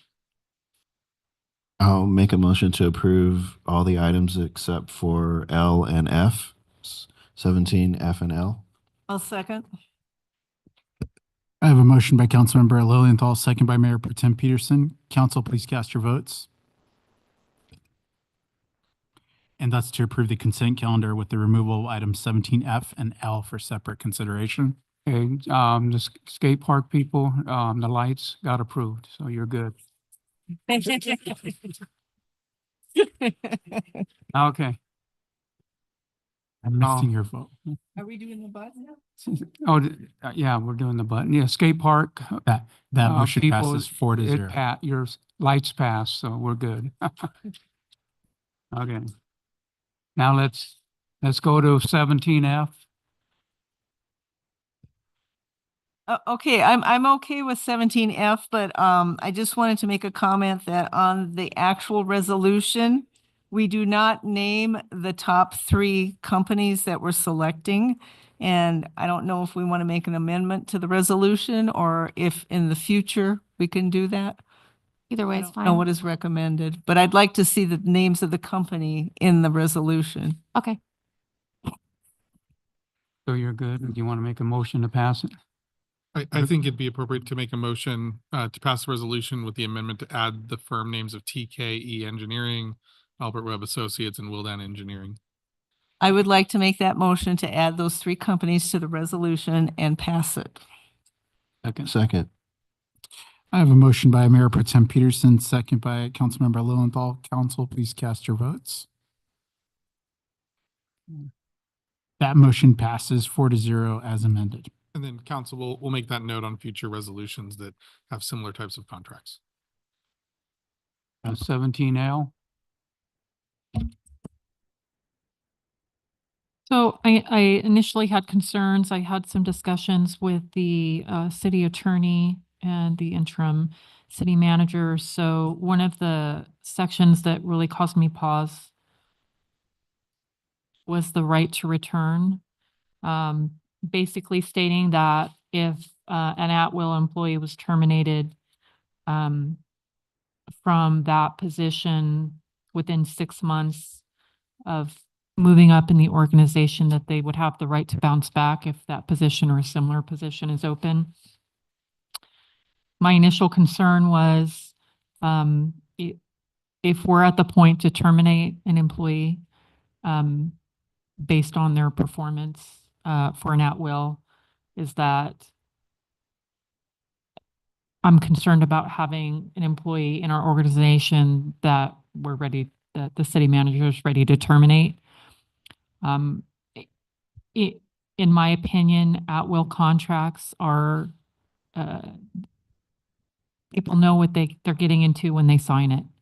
You give up your rights, you have increased pay, you have increased benefits, more so than the staff under you. It's known. It's known by the people that sign at-will contracts. Your job could be gone tomorrow, but they all are also reaping the benefits of all the other things that go with that. So I did have some concerns with that. It's a little bit more palatable now, knowing it's provisional, and it's only for people that have been in that position 6 months, but it still does cause a little bit of concern. I believe on page 11, there was talk about salary and salary increase of 10%. It may not exceed a cumulative increase of 10%. So I'm not quite sure what the step system is here currently. I know that when I left, 5%. yeah, I believe. yeah, I was 5% when I left. And so I think that merit increases should go by one step at a time, just like it does for all our employees. And then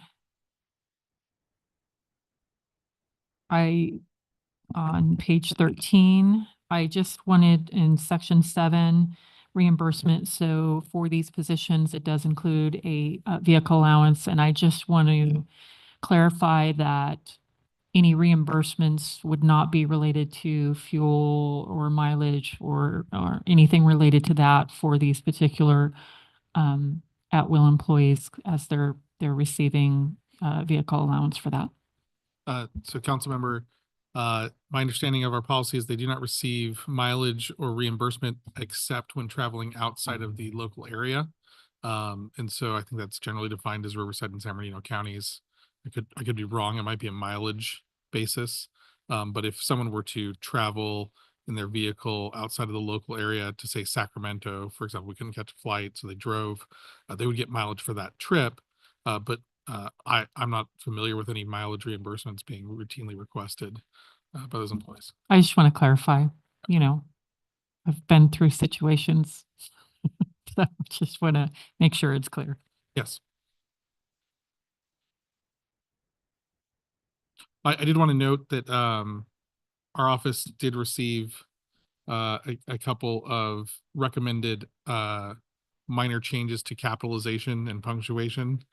I don't want to point out who sent those in unless they want to identify themselves. But I would recommend that the council, if you did approve this, approve it as amended with those capitalization and punctuation changes. If you'd like me to go through them all verbatim, I can. But to borrow a phrase from earlier in the presentation, it makes no material change to the resolution, but I think it makes sure that it is consistent in how it's addressing things.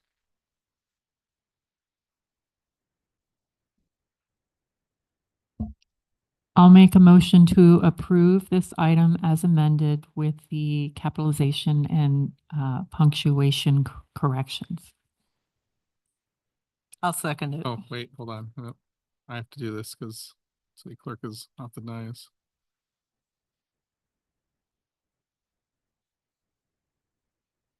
Okay, can we do a voice vote, council, starting with Councilmember Kendrick? Yes. Councilmember Lilienthal? Yes. Mayor Pro Tem Peterson, Yes. Mayor Mills. Yes. Okay, the motion passes 4-0 with Councilwoman Krupa absent. Fun. Thank you. Next, we will move to discussion action items.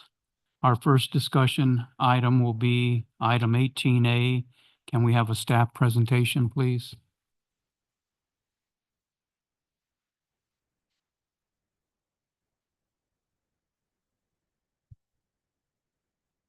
Good evening, Mayor, members of the council. My name is Travis Holyoke, the Water Wastewater Superintendent for the City of Hemet. And tonight I am presenting an update to our sewer system management plan.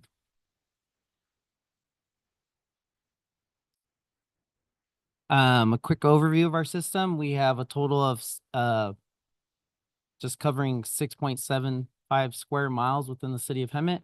We have over 140 miles of sewer mains, and we also have over 1,800 sewer manholes.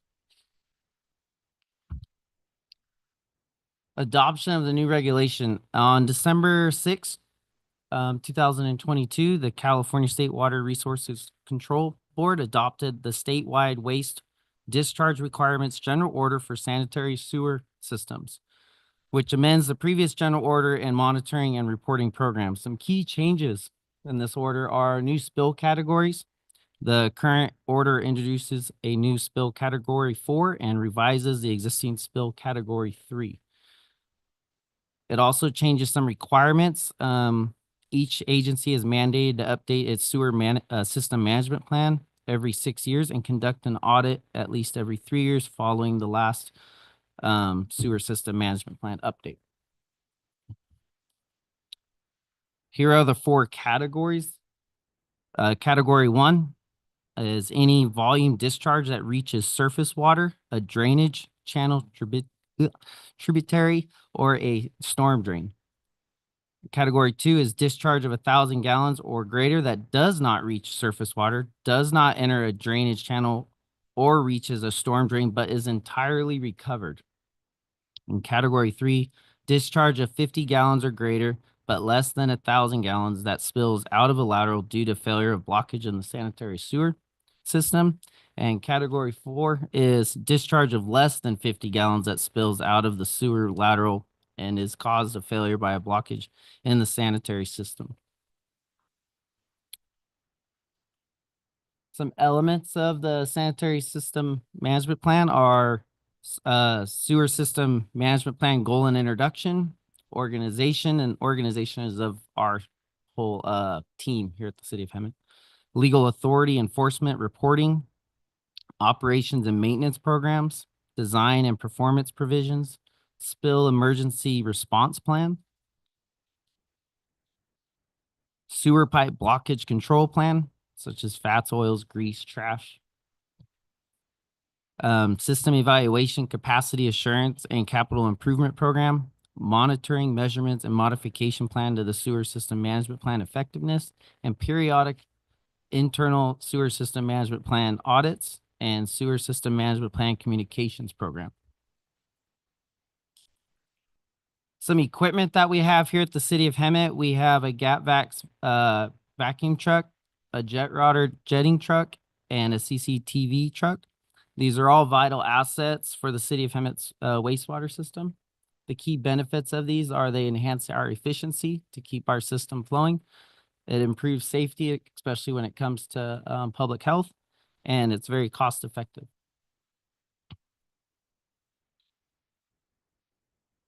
Another part of the plan is our capital improvement program.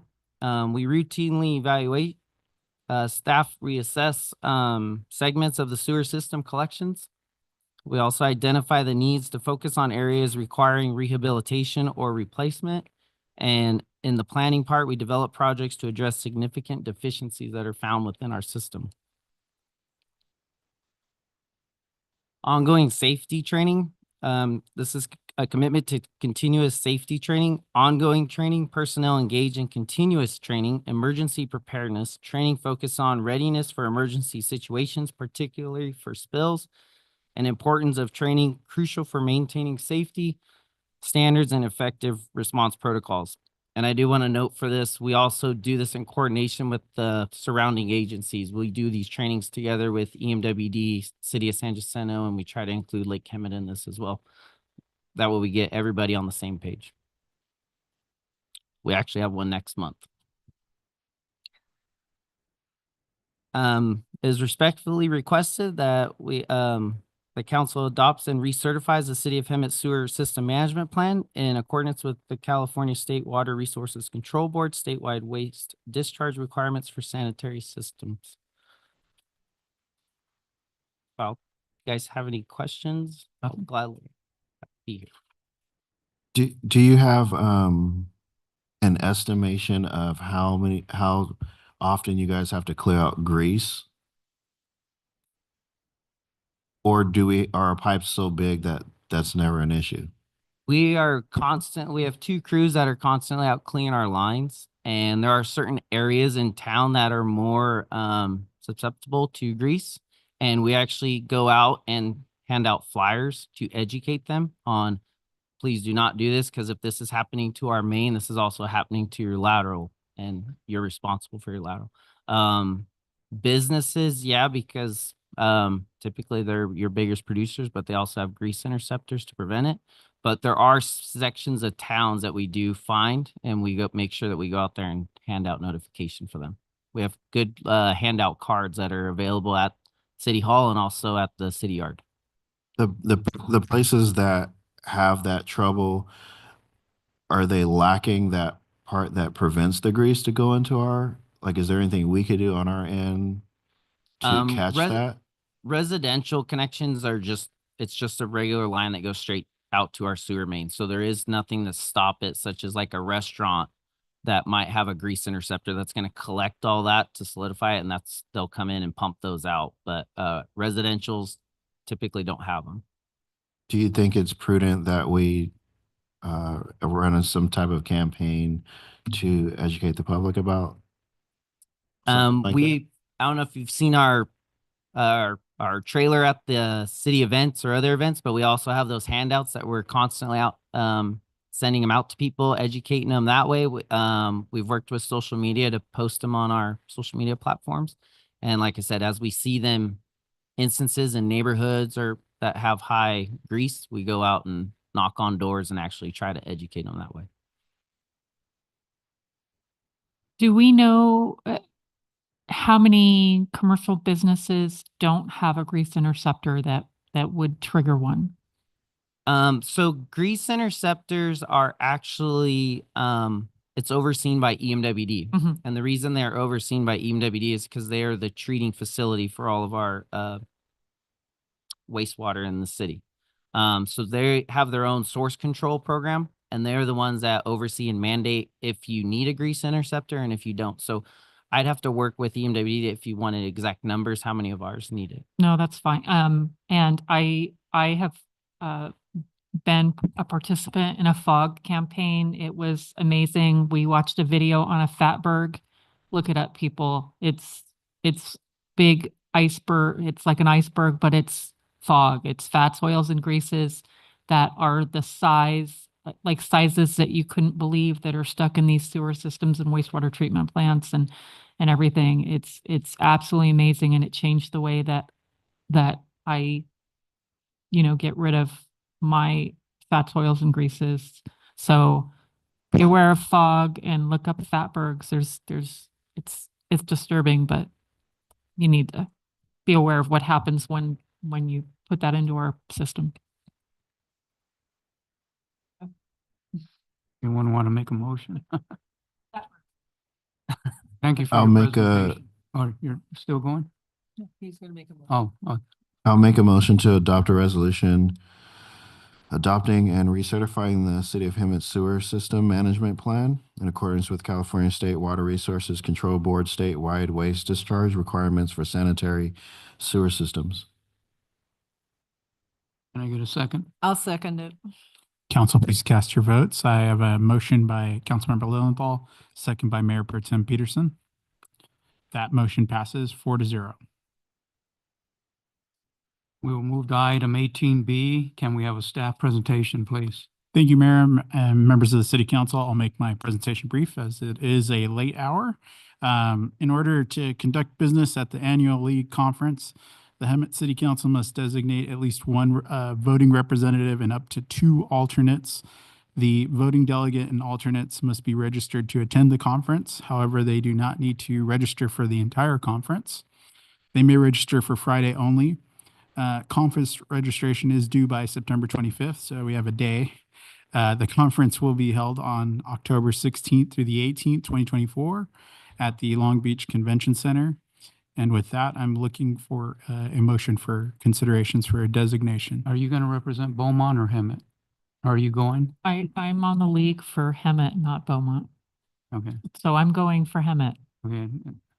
And who, I think it was you and Krupa that last year. Yeah. Okay. I was the voting one. Yeah. Okay. So let's change it with you and you then. Right. I'll be the alternate. Okay. Okay, and you'll be the primary. Yeah. I'm hoping to get my torch one, Your what? then the torch program. Okay.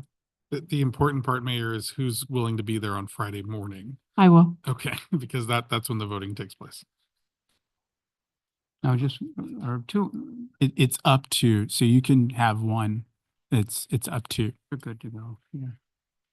That's okay. So it'll be Councilmember Kendrick as the primary and Mayor Pro Tem Peterson as the secondary or alternate. Second.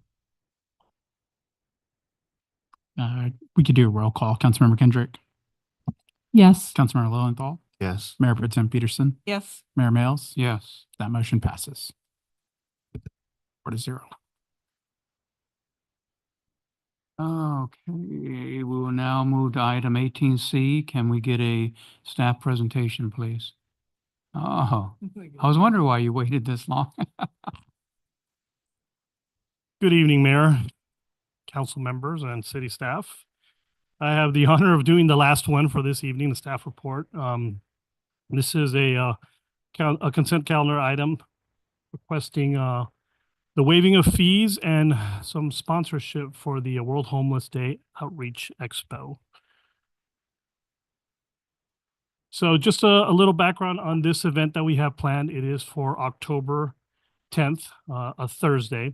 The City of Hemet, in partnership with Shelter Pathways, will be hosting an outreach expo on World Homeless Day, October 10th, 2024 at Weston Park. The mission of this resource event is to render available services to those individuals and families experiencing homelessness within our community.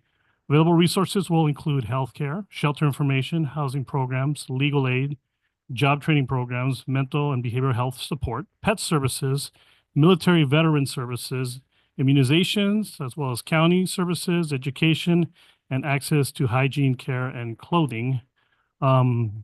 Although the purpose as well, we have a purpose behind this, is to gauge and take really a local census of the individuals in our community that request services and to gather their economic and social demographics for local, state, and national reporting. This would then allow our municipality to request additional state and county resources according to the urgent needs of our community. This event will also give our city tremendous insight to further understand the urgent needs of our city of Hemet. It is a free event to the public. We have almost 60 organizations already signed up to participate. Nonprofits, county resources, shower trailer. It will be an all-day event from 9 a.m. to 3 p.m. and all attendees will have to register.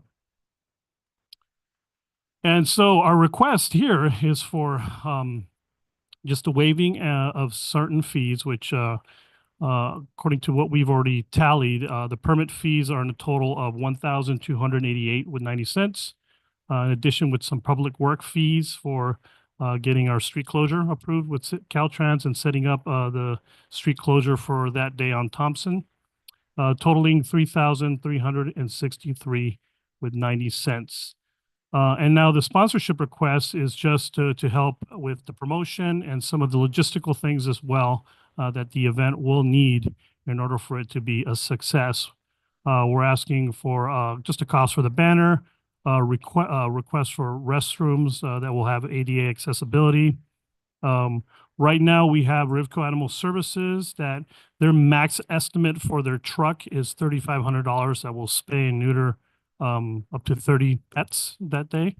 And right now, it's kind of on the fence if they're going to do that or if they're going to do a cheaper approach, which I'm hoping, which is just to provide vouchers that day for community participants and citizens to set up their own spay and neutering at a later time. We'll need some fire extinguishers for the event because we do have quite a few pop-up tents that will be there.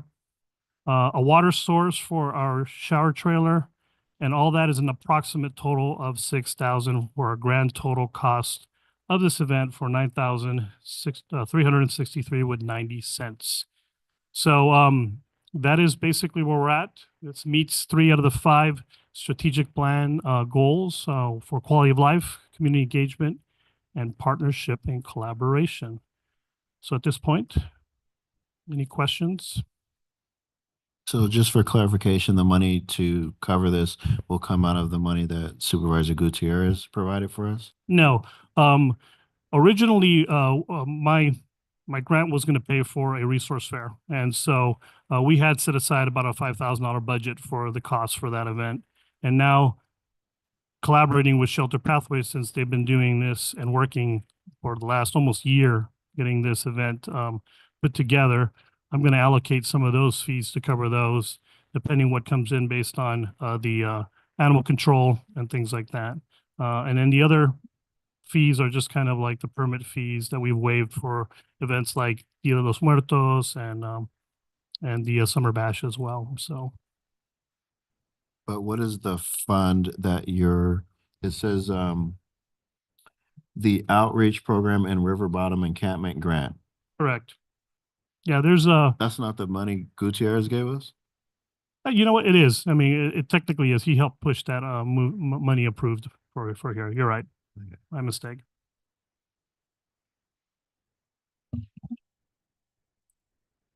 So same question as I had with the Dios de Muertos is how much have we waived in special event fees this year, including what the city manager can waive? Well, I will give you totals for what we have as of year-to-date fiscal year. Let's see here.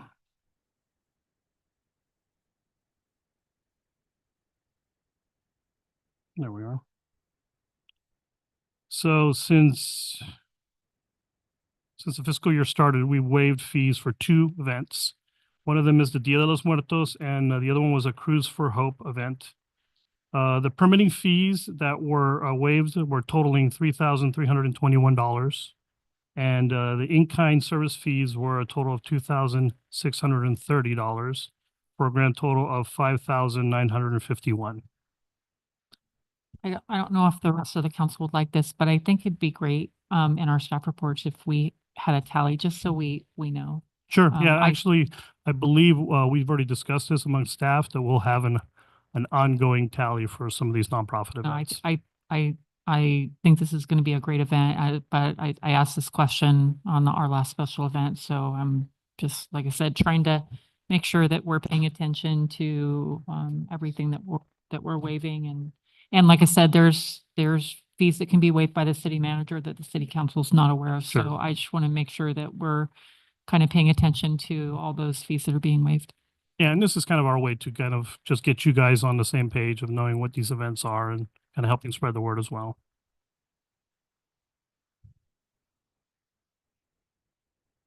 Somebody want to make a motion? I will make a motion to adopt a resolution of the city council. I cannot talk today. Resolution of the city council of the city of Hemet, California, waiving the city of Hemet temporary use permit fees of $1,288.90 and public work fees of $2,075 and sponsor event cost of $6,000 for Hemet's inaugural World Homeless Outreach Expo Day on National World Homeless Day, October 10th, 2024, presented by Sheltered Pathways, a California nonprofit organization in partnership with the city of Hemet. Second. Council, please cast your votes. I have a motion by Councilmember Kendrick, second by Councilmember Lilienthal. Thank you for your presentation. That motion passes 4-0. Thank you for waiting.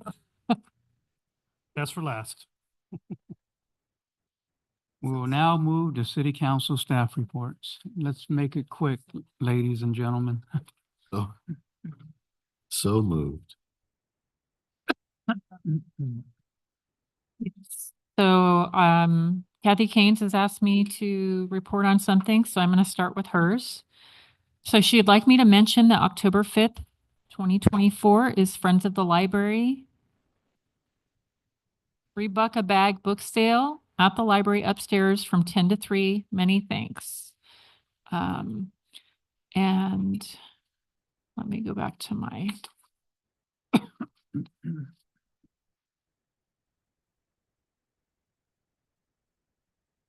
attended the Science Under the Stars event on September 14th. It's always a great event, very well attended. Let's see. I'm just trying to go through my calendar. I didn't have notes written down.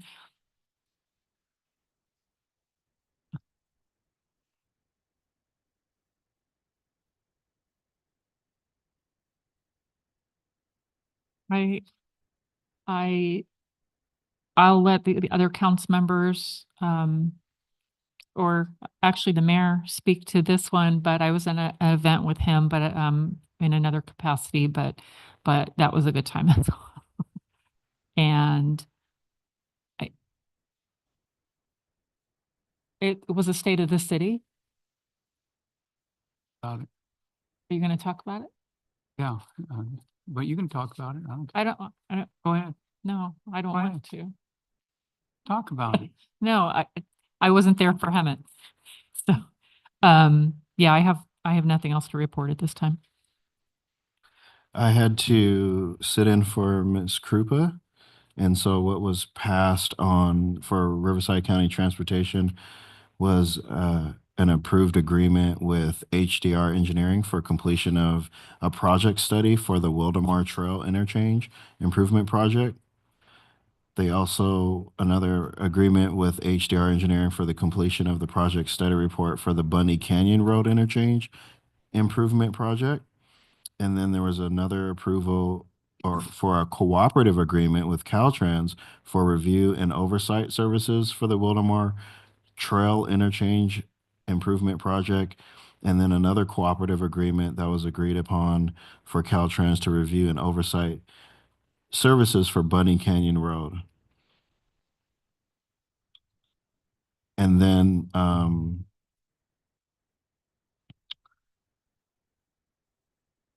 there was a procurement process for it was decided that there needed to be an agreement for on-call design engineering, which is kind of standard and for environmental services for commuter rail and station capital improvements. And so the background was it was providing a streamlined process utilizing it was as needed. It was an as needed situation.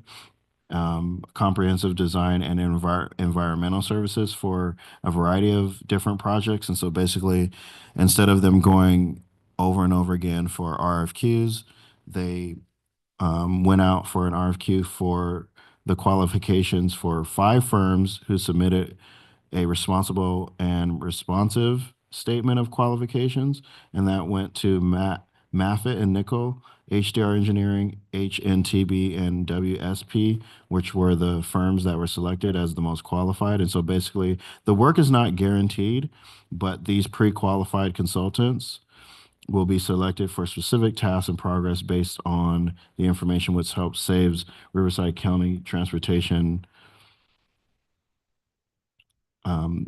so that they can apply the savings to other projects. And then I had the opportunity to attend one of Dr. Corey Jackson's events with the mayor. And it was at what is that place called that looks like a castle on Palm Street?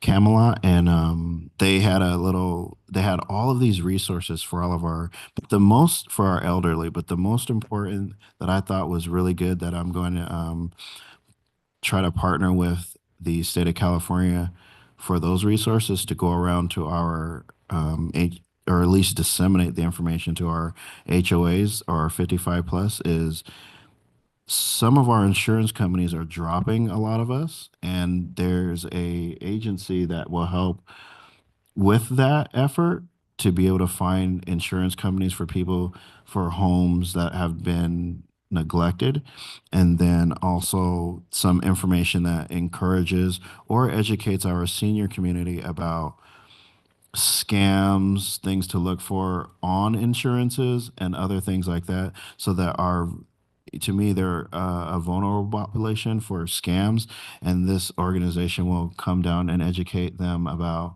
what to look for as far as scams is concerned to help, safeguard their monies. That includes my report.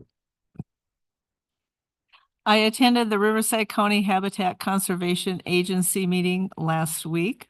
Good news, we closed the fiscal year with 2.2 million revenue, covering all expenditures without drawing on any reserves. And this is a first in recent history, so they did really well last year. And despite a 13% rise in expenses, proactive grant seeking and financial management kept the agency solid. And the board authorized a staff to solicit proposals for a comprehensive nexus fee study to reevaluate the Stevens kangaroo rat mitigation fee structure, addressing rising costs and ensuring long-term conservation funding. They purchased several large equipment for their projects, and one of them was an enclosed cab tractor. It was funded by the Bureau of Land Management grant, and that'll enhance their habitat management and wildfire capabilities. So they're doing a really good job of managing their resources and getting grants and just working with the fire department on their fire mitigation and all that. So it was a good meeting. So we got some good stuff done there. A few of us went to the ribbon cutting at the 7-Eleven, and it was a really nice ribbon cutting. They had a lot of different companies come out with freebies, and a really nice family. And this is their second 7-Eleven in this area. And that was kind of a fun little event. So I also went to the Senior Day Resource Fair. I was after you guys, and I got there just in time to give out raffle prizes. So they really had an enthusiastic, nice group there, and good representatives from his office. They had a lot of fun with all the people there. It was a fun event. So Ramona Bowl, there's Boo at the Bowl is coming up October 25th through the 27th, 6 to 9 p.m. So that's Friday through Sunday. They're doing something different this year with the ticket prices and a few of the events. So you're going to get a wristband this year if you choose to go.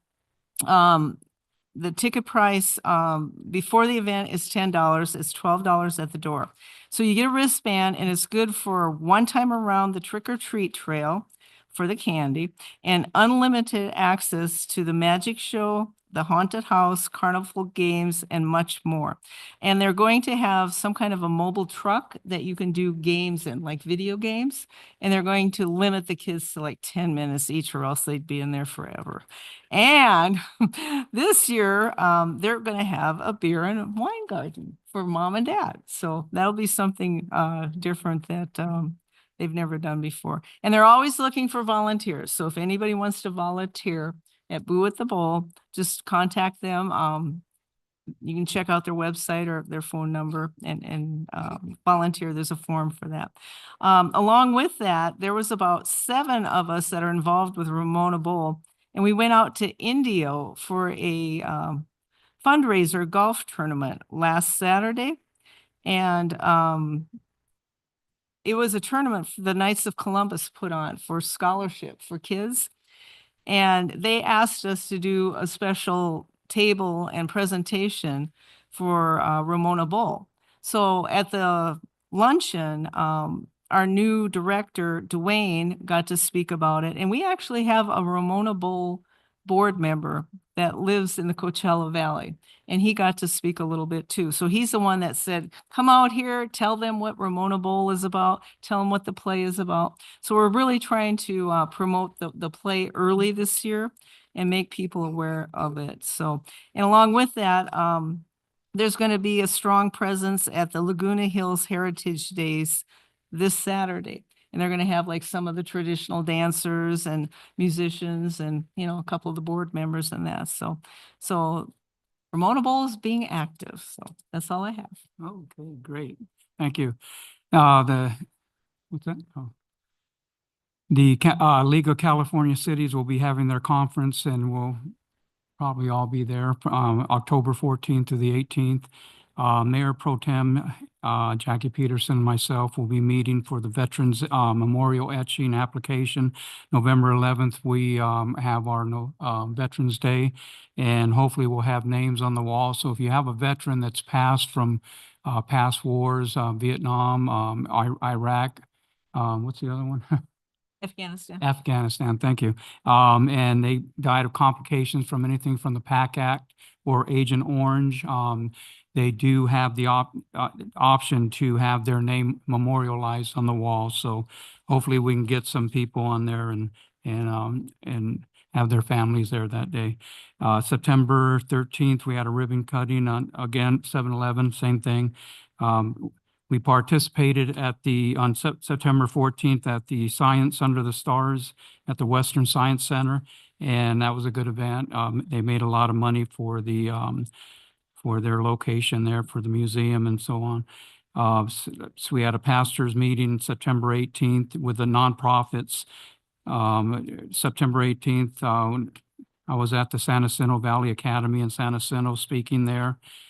September 19th, we participated in Senior Day. Malcolm was there, I was there. I think we were the only two council members there, right? For that Corey Jackson event? Oh, you were there, okay. I didn't see you. Did I see you? No. Oh, afterwards. Okay. September 19th, we went to the State of the City in Beaumont, and that was a pretty good event. There was a couple council members there. Were you there? You weren't there. You were there. Yeah, that was it? Just us? Where were you? Okay. And then, okay, and had a dinner at the Elks Lodge, and State of the City will be November 7th. And at the library on the second floor, I believe it starts at 7 or 7:30. And that'll be a good event. Look for it and participate, be a part of it. And that's all I have. Yes, sir. Oh, that's right. My City Youth has the Price is Right on what date? 28th. 28th? 28th of September. So try to make the prices right. What's the cost? $40. $40 to be on there. You'll see our very own Vanna White there. I don't know the cost. I don't know the cost. I was just saying it was 4 Oh, no, p.m. Price of Right isn't. No, that's something else, isn't it? Vanna White's, where's Vanna White at? Wheel of Fortune. Wheel of Fortune. Okay, wrong one. No, that is a Wheel of Fortune they're having. Okay. Okay. Mayor, before you adjourn. I'm not adjourning. No, just go ahead. City manager. I know I was going to him, but you guys stopped me, but that's okay. I was going to the city manager, interim city manager. Acting, yes. Okay. Thank you. Just a brief announcement. We've got an upcoming paint recycling event on October 5th. Paint recycling on October 5th at the city courtyard. And that's in partnership with Paint Care. It's from 8 a.m. to noon, and there is a pre-registration. There's a flyer that's included in the city update that was just released today and on the city website. Did we put it in the mail on people's trash, Bill? I think there's an ongoing link for permanent sites that's on that, but it's not for this special event. And then the city attorney has an update on an upcoming ordinance as well. Yes, Mayor, with the council's permission, we're going to be bringing forward an ordinance update following a disturbing incident that occurred in the city of Santa Cruz. This is actually brought to our office's attention by the mayor, I think last week or the week before, where the city of Hanford Police Department transported a disabled homeless individual from their jurisdiction with all of their belongings to the city of Santa Cruz, even though that individual had no community connections to the city of Santa Cruz. They didn't know anybody in the city of Santa Cruz. They had no plan for a shelter or any kind of lodging. And the city of Hanford Police Department reportedly dropped this individual off in the parking lot of the Salvation Army with their belongings without ensuring that there was actually even room at their shelter. I know where Santa Cruz is. I didn't know where Hanford is. It's over 180 miles away from the city of Santa Cruz, just south of Fresno. It's a 3-hour car ride. One of the things that we've been dealing with, the council well knows, the public well knows, this city council has been addressing the statewide issue of homelessness by providing services, by ensuring that there's housing, by going and working regionally with our partners to address the issue. Apparently some jurisdictions prefer to address the issue by outsourcing their homeless problem to other jurisdictions around them. So the city of Santa Cruz drafted an ordinance that prohibits other government agencies from dropping off unhoused individuals in the jurisdiction if that person does not have plans for adequate nighttime shelter. There's a lot of caveats to that, but it's something that we had heard occurred. And I think it was really disturbing to see that there were cities blatantly engaging in that practice. And I think we want to make sure that we continue to work collaboratively regionally but don't put the city of Hemet in a position where others can take advantage of our programs and hospitality in that way. So with the council's permission, I'd like to bring that forward at the next agenda. And I thank the mayor for bringing that to our attention. Yes. Need a motion? Or do we need a motion? You don't. I Oh, think yeah. We'll put it on the agenda, but I wanted to make sure you knew it was coming. Okay. Before you adjourn, I just wanted to request updates on future council meetings for in and out. I know I've asked about this when I was on Infrastructure Commission and on council. If we could get an update on a future agenda on what's going on with the in and out. Also, the issue with RVs and the 72-hour parking process. So a lot of these RVs have gotten hip to that, and so they move every 72 hours. So I'm wondering what we can do to address that, or RVs that are there for more than 72 hours, yet we don't have a tow company that will come and take them away. So I don't know if we need to go out to an RFP and trying to find a towing company that will address those. And then just something to kind of float out there, since we have Ben and our economic development manager, is the potential of creating an economic development committee. What? Economic development committee. Oh, committee. That's it. Regarding the in and out, I think I understand that to be the issue with stacking and queuing, or is it? It's stacking and queuing. Okay. Yeah. More broad than that. It's I can't get like the recipe to their secret sauce or anything, but I think the well, and I mean, we did have a resident bring up, safety issues, but I mean, I've had my own safety issues with that stacking, and it's highly concerning. Even if it's something looking into, because so where they stack at, is it possible in the interim that we remove that concrete on the right side of them? That way people might be more prone to go on to make the right out of that area, which moves them away from the people that are on the left side if you're facing the 10. Do you know what I'm talking about? The pork chop? There's a lot of different ways you can address stacking. I think it's more of a city staff issue. Hopefully we can avoid it becoming a legal one.